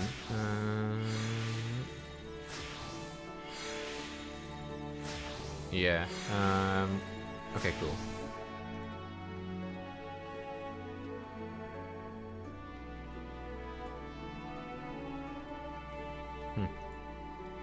While we're waiting, let's watch the rest of this video thing. This Pyromancer video. Their own little separate thing, summoned a long time ago, imprisoned by the Alligans, almost said the Asians, and have been there ever since for thousands of years. Then you've got the 12, right? So these are like the kind of the holy deities, right? Like your Halone, your Althbic, your Thaliak, those kinds of gods, right? That seem to be of their own separate pantheon and kind of separate from the primals. Then you've got the primals, which are generally summoned out of fervent prayer, typically by what's referred to as beast tribes, which is realistically just a racist fucking term made up by Eorzeans in a way to like make those lesser peoples than the sophisticated races and groups of Eorzea, because they're really just indigenous peoples is really what they seem to be. Typically, they summon these primals when they're afraid, when their land's being encroached on, when a treaty's been broken, like the Sahagin, right? Like the Ixal, the Amalja had some issues with that kind of stuff, right? So a lot of times these are being summoned out of a feeling of necessity because they feel like it's the only thing. I feel like in the Stormblood beast tribes, I would say, definitely seem more, they're more sentient, more talky than the other one. Did I mute the whole thing here? It's just quite quiet. But yeah, I think it's quite interesting, the beast tribes. Okay, there is sound. We need to board. The beast tribes, I think, in Stormblood, I mean, they're still a little silly and everything, but yeah, I think they're a bit more, like the Ananta seem pretty intelligent, for example. The Kojin are pretty intelligent. You know, they're quite different in that sense. There are exceptions to that, like Ravana, for example, in the One Mind, who decided to summon him not out of necessity, but because that's just kind of what they're driven to do. That's just what they want to do. They want to expand their empire. They want the fighting. They want the war. Ravana almost comes off to me in Ravana of the Four Blades Go Figure, as like kind of like a sword logic kind of deal from like Destiny 2, right? Where like the Hive is they just believe in sword logic, and your right to exist is defined by your ability to fight and defend yourself. And so that was a really interesting, really cool take on that. There's also Alexander, who was manifest with such inline logic and reason and honestly just cold calculation, really. It came to realize that it was a threat to the very surroundings. that were near it. And so I found that very interesting that Alexander chose to do nothing in order to make sure that it wouldn't destroy the dream which it was created to fulfill. Beautiful storyline. Alexander was absolutely fucking fantastic. But then oh, really? If you do the Beast Tribe quest in A Realm Reborn, they're quite intelligent. Oh, we just ran into the ones that were tempered. Okay. I take a step back and I start to look at this, right? We typically see the 12 called upon by the more orderly peoples of Eorzea, right? The ones in the more sophisticated civilizations. Those almost seem like gods that would be kind of more tailored towards Hydaelyn. And when I look at the primals and I see the way which they react, and after learning that the primals that are summoned are not even the real deities themselves, they're fake falsehoods, right? They're these fake, dark manifestations of falsified faith, and they're not real. And this was a very hard-hitting, heart-crushing story that we saw unfold with Ysael, which I loved. I love the story. I mean, they're real in their own way, but basically the primals are just like, it manifests your concept of whatever, and it references like what you think, your sort of state of mind at the time. But I mean, like, they're physically real, like they have an effect on the world. But yeah, they're not like Shiva is not the actual Shiva. Shiva is just like what people think Shiva is, essentially. Yeah. But we learn that these primals, they're not real. They're not the real thing. But who's going around teaching everybody how to summon them? Oh, it's the Ascians. So the Ascians know the secrets to summoning these things. And the Ascians also know that they're not... Do we know, do all of the summoning, do they all come from the Ascians? Is it always the Ascians? Let me think. So obviously, like Thordan it was, obviously. Most of the Beast Tribes, the Ascians taught them. Were the Ananta? Oh, maybe. Maybe. Turn this back up. Maybe.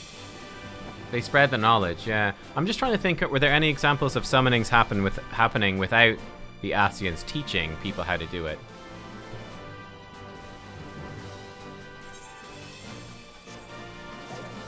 Yeah, yeah, with Ysael. Did Ysael summon? I think Ysael wasn't told by the Ascians. Susano also wasn't by the Ascians, right? Susano was just like... Lakshmi? Yeah, so we think the Stormblood weren't. We've seen very little of the Ascians in Stormblood in general, actually. Very little. It's quite interesting. They've been sort of hidden away. I imagine they're going to come in big time in the post-quests, but they've been sort of been in stealth mode up until now.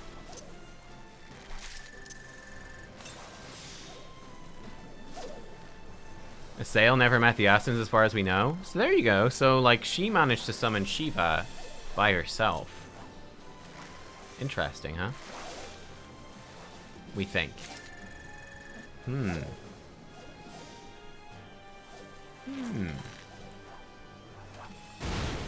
my god, already a Spectral? Oh my goodness.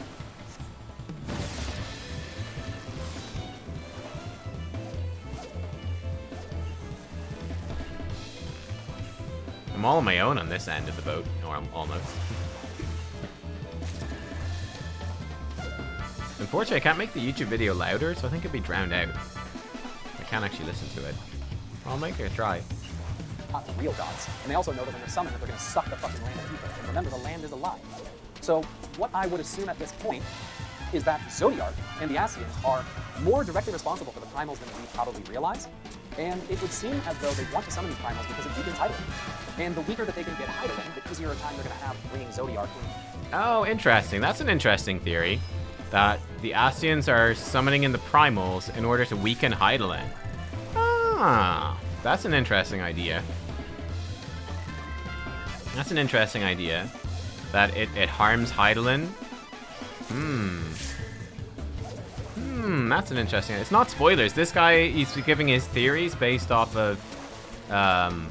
he's on 3.1. So he hasn't got that far. So it's not spoilers. He doesn't know anything more than we would know. He hasn't even finished Heavensward. So, like, we already know a bunch of stuff he doesn't. That's an interesting idea, though. That makes sense. Yeah, that makes sense. That's why they summon the primals. I wonder as well if, like... I guess it sort of could drain her power with the Blessing of Light. Would it? Let me think. So, like... We know that we got the Blessing... Now, that being said, like, we got the Blessing of Light back by defeating the primals. So it seemed to, like, repower her. Or, like, re-link us in. So I wonder. I wonder.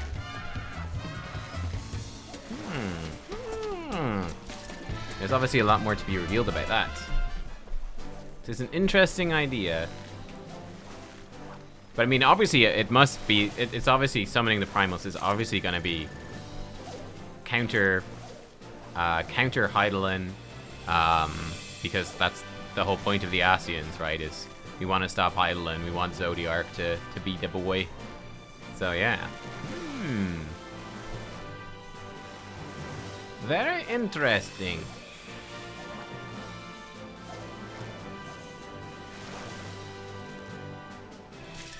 Okay, what else is he saying? Into reality.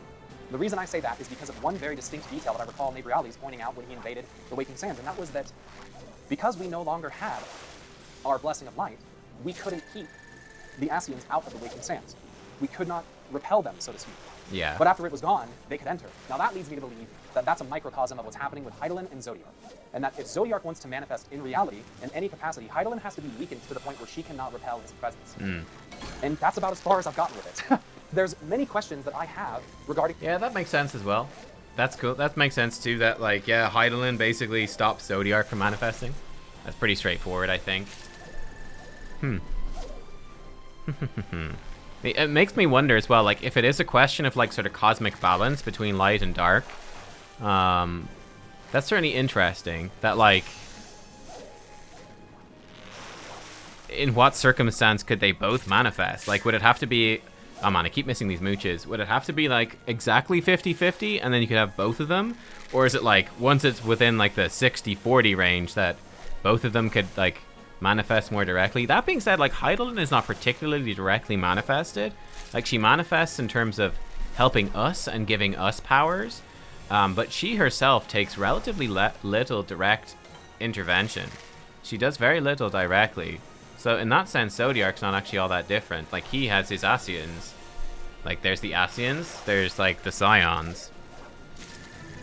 Oh man, I missed another mooch. My goodness. Identical. Oh my god, level 79 Fisher. Are we gonna hit level 80 Fisher on this fishing trip? So, in terms of what has she done direct intervention? So she saved, she directly intervened underneath Ul'dah at the end of A Realm Reborn when people were escaping. So that was one direct intervention. What else did she directly intervene in that we know already in the game? She directly intervened against the Ultima weapon. Ah, she protected us from Ultima. Yeah. And she helped us like pierce his thing with like the blade of light sort of stuff. She intervened to save Kryl. Yeah, she mostly intervenes just to save people. So 3 times that we have seen. She saved Kryl when like whatever the place was destroyed. She saved Minfilia in her own weird way underneath Ul'dah, and she saved us in the Praetorium.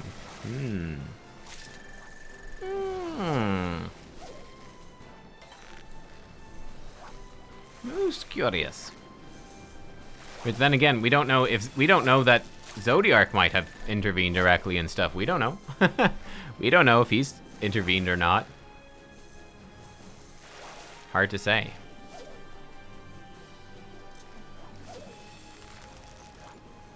Yeah, it's cool. It's cool. It's actually a great video. That was actually a great video by Pyromancer. Lots of interesting ideas in that. Again, he's really obviously paid attention. Like I said, he's paid attention to the lore and he's written everything down, sort of gone over it again. Trying to figure stuff out. Keep what? Oh, it's not over? Oh yeah, there's a minute or two. Zodiark. And those questions are going to be things like, what is the relationship that exists between them? How old are they, right? Is Hydaelyn currently exerting more power in will than she's supposed to? You know, Hydaelyn has basically worked miracles to stop the end of the world several times, maybe 7 times. So that's got to be extremely frustrating for the Ascians and for Zodiark, and I'm really excited to find out why and what that is and what's going on there. Some other things that I'm curious to learn about is what happens when the will of light is allowed to exert its influence too potently, because I've seen that occur in other video games, and it's generally terrifying when it happens. And that goes both ways, but light or darkness. If there is an imbalance of either, there's usually going to be a hard time, right? Like, a lot of things are about finding a balance. And so I'm hoping that that's what I'm going to see. And really, the last biggest question is right there on the wall. Thornton got me thinking about this. What am I? What is the Warrior of Light? I don't have to pray to Hydaelyn. I don't have to get crystals. I don't have to do anything. Hydaelyn just uses me as a vessel sometimes to like just exert her will. Divine intervention. What the fuck am I? And what does that make the Warrior of Darkness? And I almost wonder if that's how it's going to work out, is I'm going to learn more about the Warrior of Darkness, which is going to reveal more about me. Because what am I? What am I? Am I a god? Have I surpassed a god? Am I a specter? Am I a shadow? Am I real in the sense that I'm an actual person? What am I? What is going on? It's an interesting question. That's where my head's at. I appreciate you guys so much for watching this video. Cool. Yeah, I mean, makes sense. It is a big question. Like, we know from having played more that the Warriors of Darkness were Warriors of Light from a different realm. So there's obviously lots of them. Oh, hey, Patchy Boy. Hello. Thank you for the raid. Hope you're having a good day. We're just finishing up our own stream here with a bit of nice ocean fishing. And we were discussing the Pyromancer video on, like, his impressions on the lore so far. Him playing up to Heavensward. So, yeah, interesting discussion stuff. I hope you guys were having a good time over on your stream. We are about to hit 80 Fisher. That's right. We hit level 79 Fisherman. We're almost 80. Oh, you're in Shadowbringers? We are still in Stormblood, so we have not hit any of that stuff yet. We're going into it. Hopefully, no spoilers, raiders, you dirty dogs.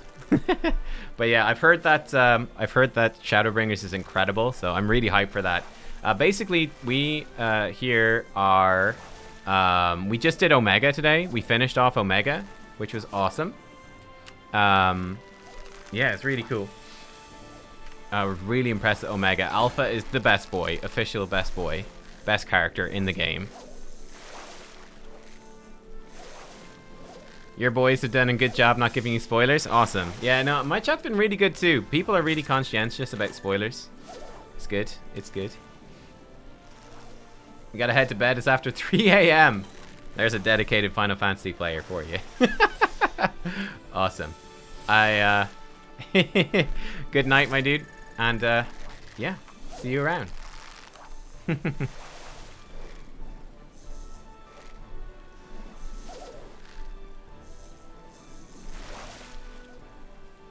Garga, do you think Shadowbringers is overhyped? Really? Oh, okay. I mean, we'll judge it when we get there. I mean, what I will say is with Stormblood, I actually feel like Stormblood has been underhyped. Honestly, like, kind of sort of the general feel for Stormblood that most people expressed to me was that, like, yeah, Stormblood's pretty good, but like it's nowhere near as good as Heavensward, or it's nowhere near as good as Shadowbringers, and it's sort of worse coming in between the two. But I don't know. I've actually, honestly, I really think that Heavensward's been great. I really enjoyed Heavensward. I think Heavensward easily stacks up to... I've really enjoyed Stormblood. I think Stormblood easily stacks up to Heavensward. I do. Well, I'll obviously give my full review of it, like I did for Heavensward, once we finish everything. Because, like, I mean, we need to finish the trials. We need to see the Alliance raid and all of that. But yeah, like, it's been good so far. Stormblood's good so far.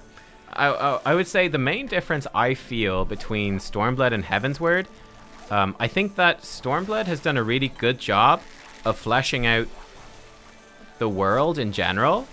I think it's done a really good job of that, where you feel like there's all these different people, all these different cultures.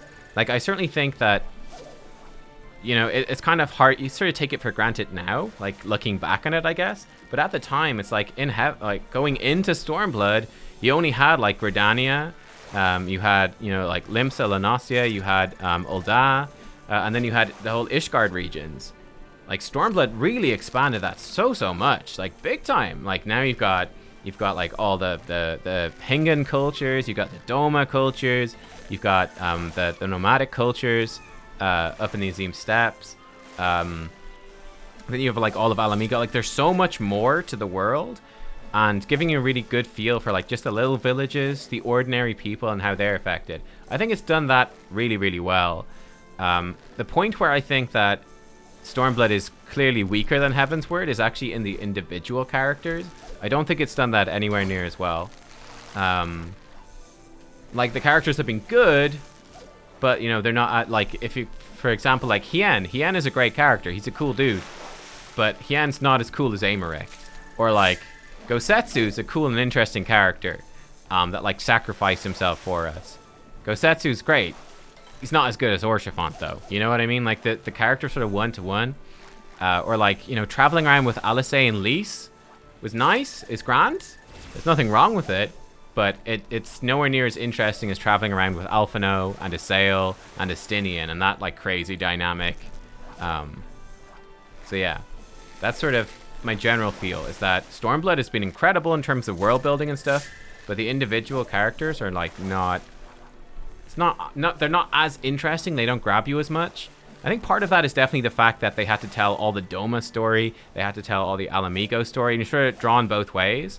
Like, I think when Lise really gets into the flow of it, or when Rauban, I think Rauban has been great, gets into the flow of it, or like when we got to go and do stuff with Arenvald. I thought Arenvald's a great character.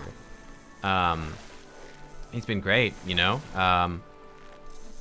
That stuff is really good when we actually get into them. But I guess, like, there's just so much going on in Stormblood that actually really diving into the individual players has been kind of difficult. That's sort of my feel for it. Miss your first time experiencing Heavensward? Yeah. Heavensward was great. It was good. It was good. It was really good.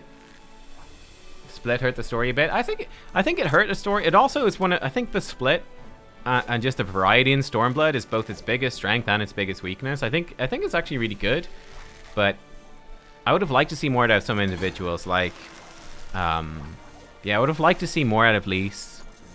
I'd like to see more out of, like, Yugiri. Didn't really get to do very much. Honestly, Yugiri's mostly on the side so far. Maybe she comes into the post-quest more, but she didn't really get to do much. Yeah, you know? So, Hien didn't get to do much either. Like, the sort of the main characters are a bit more sidelined because there's just so many. Yeah.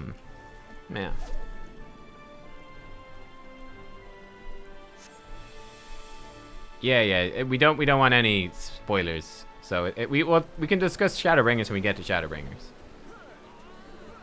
We'll discuss that when we get there.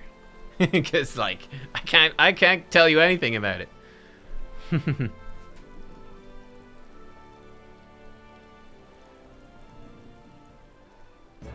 That's ninjas for you, always off in the shadows. I know. Like, another thing that I think has been exceptionally good in Stormblood as well, another thing that's really impressed me, actually, has been the job stories. They've been super. Like, Samurai, all the Samurai story is phenomenal. And then the monk story for Stormblood was really good too. So that's something that seems pretty cool. Ragworm, I say. So yeah, I thought that the job stories have been good. And they've done a good job of fleshing out the world. Like, the monk story was really cool for going and seeing more of Alamigo. And sort of, like, being on the ground, seeing the people there, and getting more into, like, their experience. Like, the frickin', you know, the whole stuff about, like, the old king coming into the story of the monk. And sort of the impact that he had on his people and the legacy. Like, that was really interesting. And then on the other side, Samurai going into, like, the whole, like, Hingan story in Kugane and going along with the Sekisugumi and getting a bit of a feel for that culture and their politics. That was really interesting too. So I'd love to be able to do all the job quests and really get a feel for how they're all fleshing out the world. But, oh, here we go. Straight into Occurrence. So yeah, that's sort of my broad thoughts on the whole thing.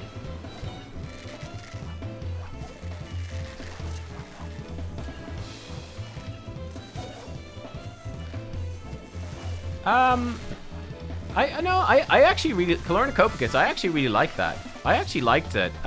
One thing I really enjoyed was the sense that we left Alamigo, that, like, Alamigo, it was just too big a struggle, that we needed time to rebuild the armies, we needed the assistance of Doma, so travel to the east, distract the Empire over there, come back with new allies and give our armies time to build. I actually really like the fact, I love that we went to Alamigo the first time, and it was just like this almost insurmountable obstacle, and, like, we tried and we lost, and then it's like, go over to Doma, do this stuff in Doma, and then when we came back to Alamigo, it was like, okay, the resistance is rebuilt, they've been recruiting, they've been arming up, and then, like, just being this, okay, we're ready now, we have Doma to help us, the Empire's been split and distracted, and it's like, okay, now we have this military campaign across the 3 zones, culminating in taking Alamigo. I really like that. For me, I actually really like that. I thought that was super cool. I thought they did that well. I thought patience again, even though we're low on GP. Like, that was cool. I thought that was really fun. And it gave you a sense of time passing and stuff happening. It's like, we went off to Doma, but like in the meantime, the resistance were recruiting and building up, conducting military operations, like stuff was actually sort of happening. I liked that. I thought that was good.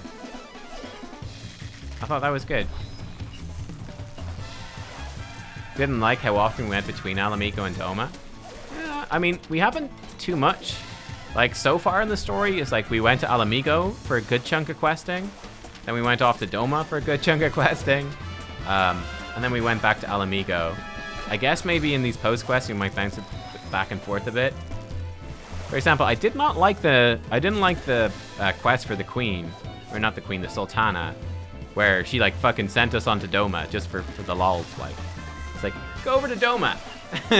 And then we went to Doma. Or sorry, we went to Kugane, and it was like, just go back and talk to Lotterito. And it's like, we just traveled across half the world to do that. That was kind of silly, but yeah. No, I've been very positive about it, and I enjoyed the villains. I liked Yotsuya. I liked Xenos a lot. So yeah, I'm excited to see what happens now with her in these post quests now that she's still alive. I'm curious to see where that's gonna go. But yeah.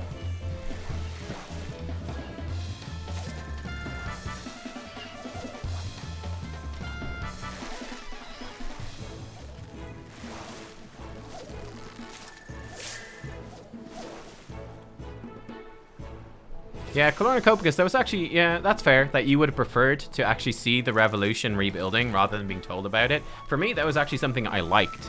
I liked about it, because it gave a sense of, like, the world and stuff is actually happening, and we can't be everywhere at once. I like that, but I could see how you might not like it, and you would have preferred to be part of it. That's totally fair.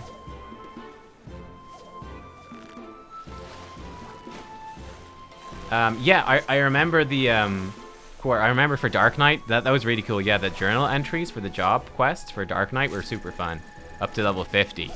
Like, they started off really normal, and then towards the end of those job quests for Dark Knight, it gets really wacky towards 50. Like, your journal starts going crazy. Yeah.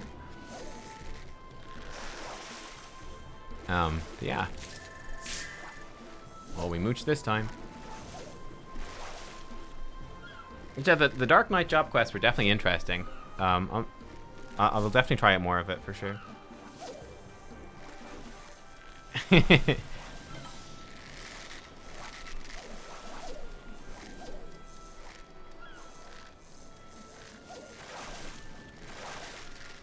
Might as well pop patience. Oh, what do we get here? Oh, more rare fish. Hey, cool.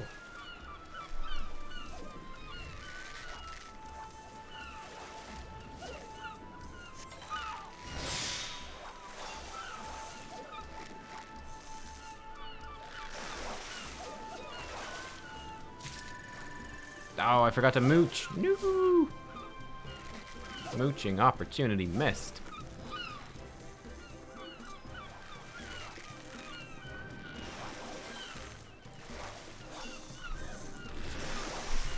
Gold star. Oh, look how close we are to 80. Oh, but there's only like 40 seconds left. Mooch that fish. Mooch it quick.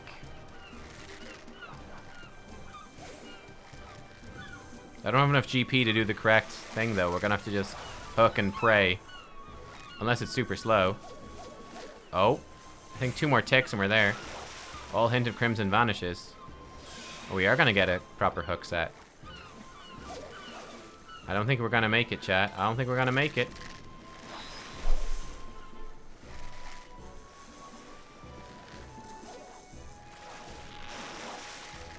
Oh, can we get one more cast off? Oh, we did. We got it. We got it. Hook that fish quick. If we hook a fish, I think we can make it. It might need to be high quality. Here we go. Oh shit, is this the moment? Are we hitting level 80? Catch that fish quick, boy.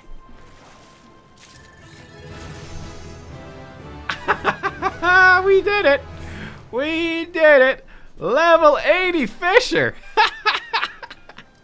We fucking did it, boys. We've reached the Shadowbringers endgame. We beat the game. That's right. Oh, look at this. pride of place right there. That's you goddamn right. Time to uninstall. Yeah, we're done. Guys, thank you for watching our Final Fantasy XIV journey. I guess it's over now. We beat the game. All right, cool.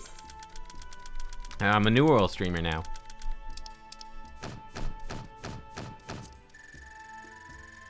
Give me my scripts.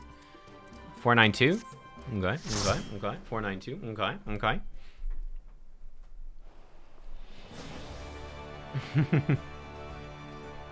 Give me them scripts. I've got a lot of scripts. Hell yeah. 38 more scripts. That's not bad. I don't think that's enough, but we're getting there. Okay, let's go see our progress on our weapon then.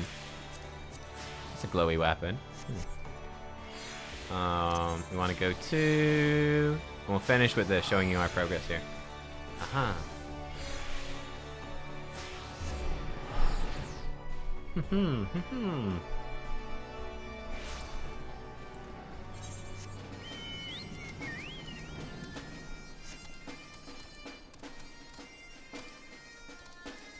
Okay.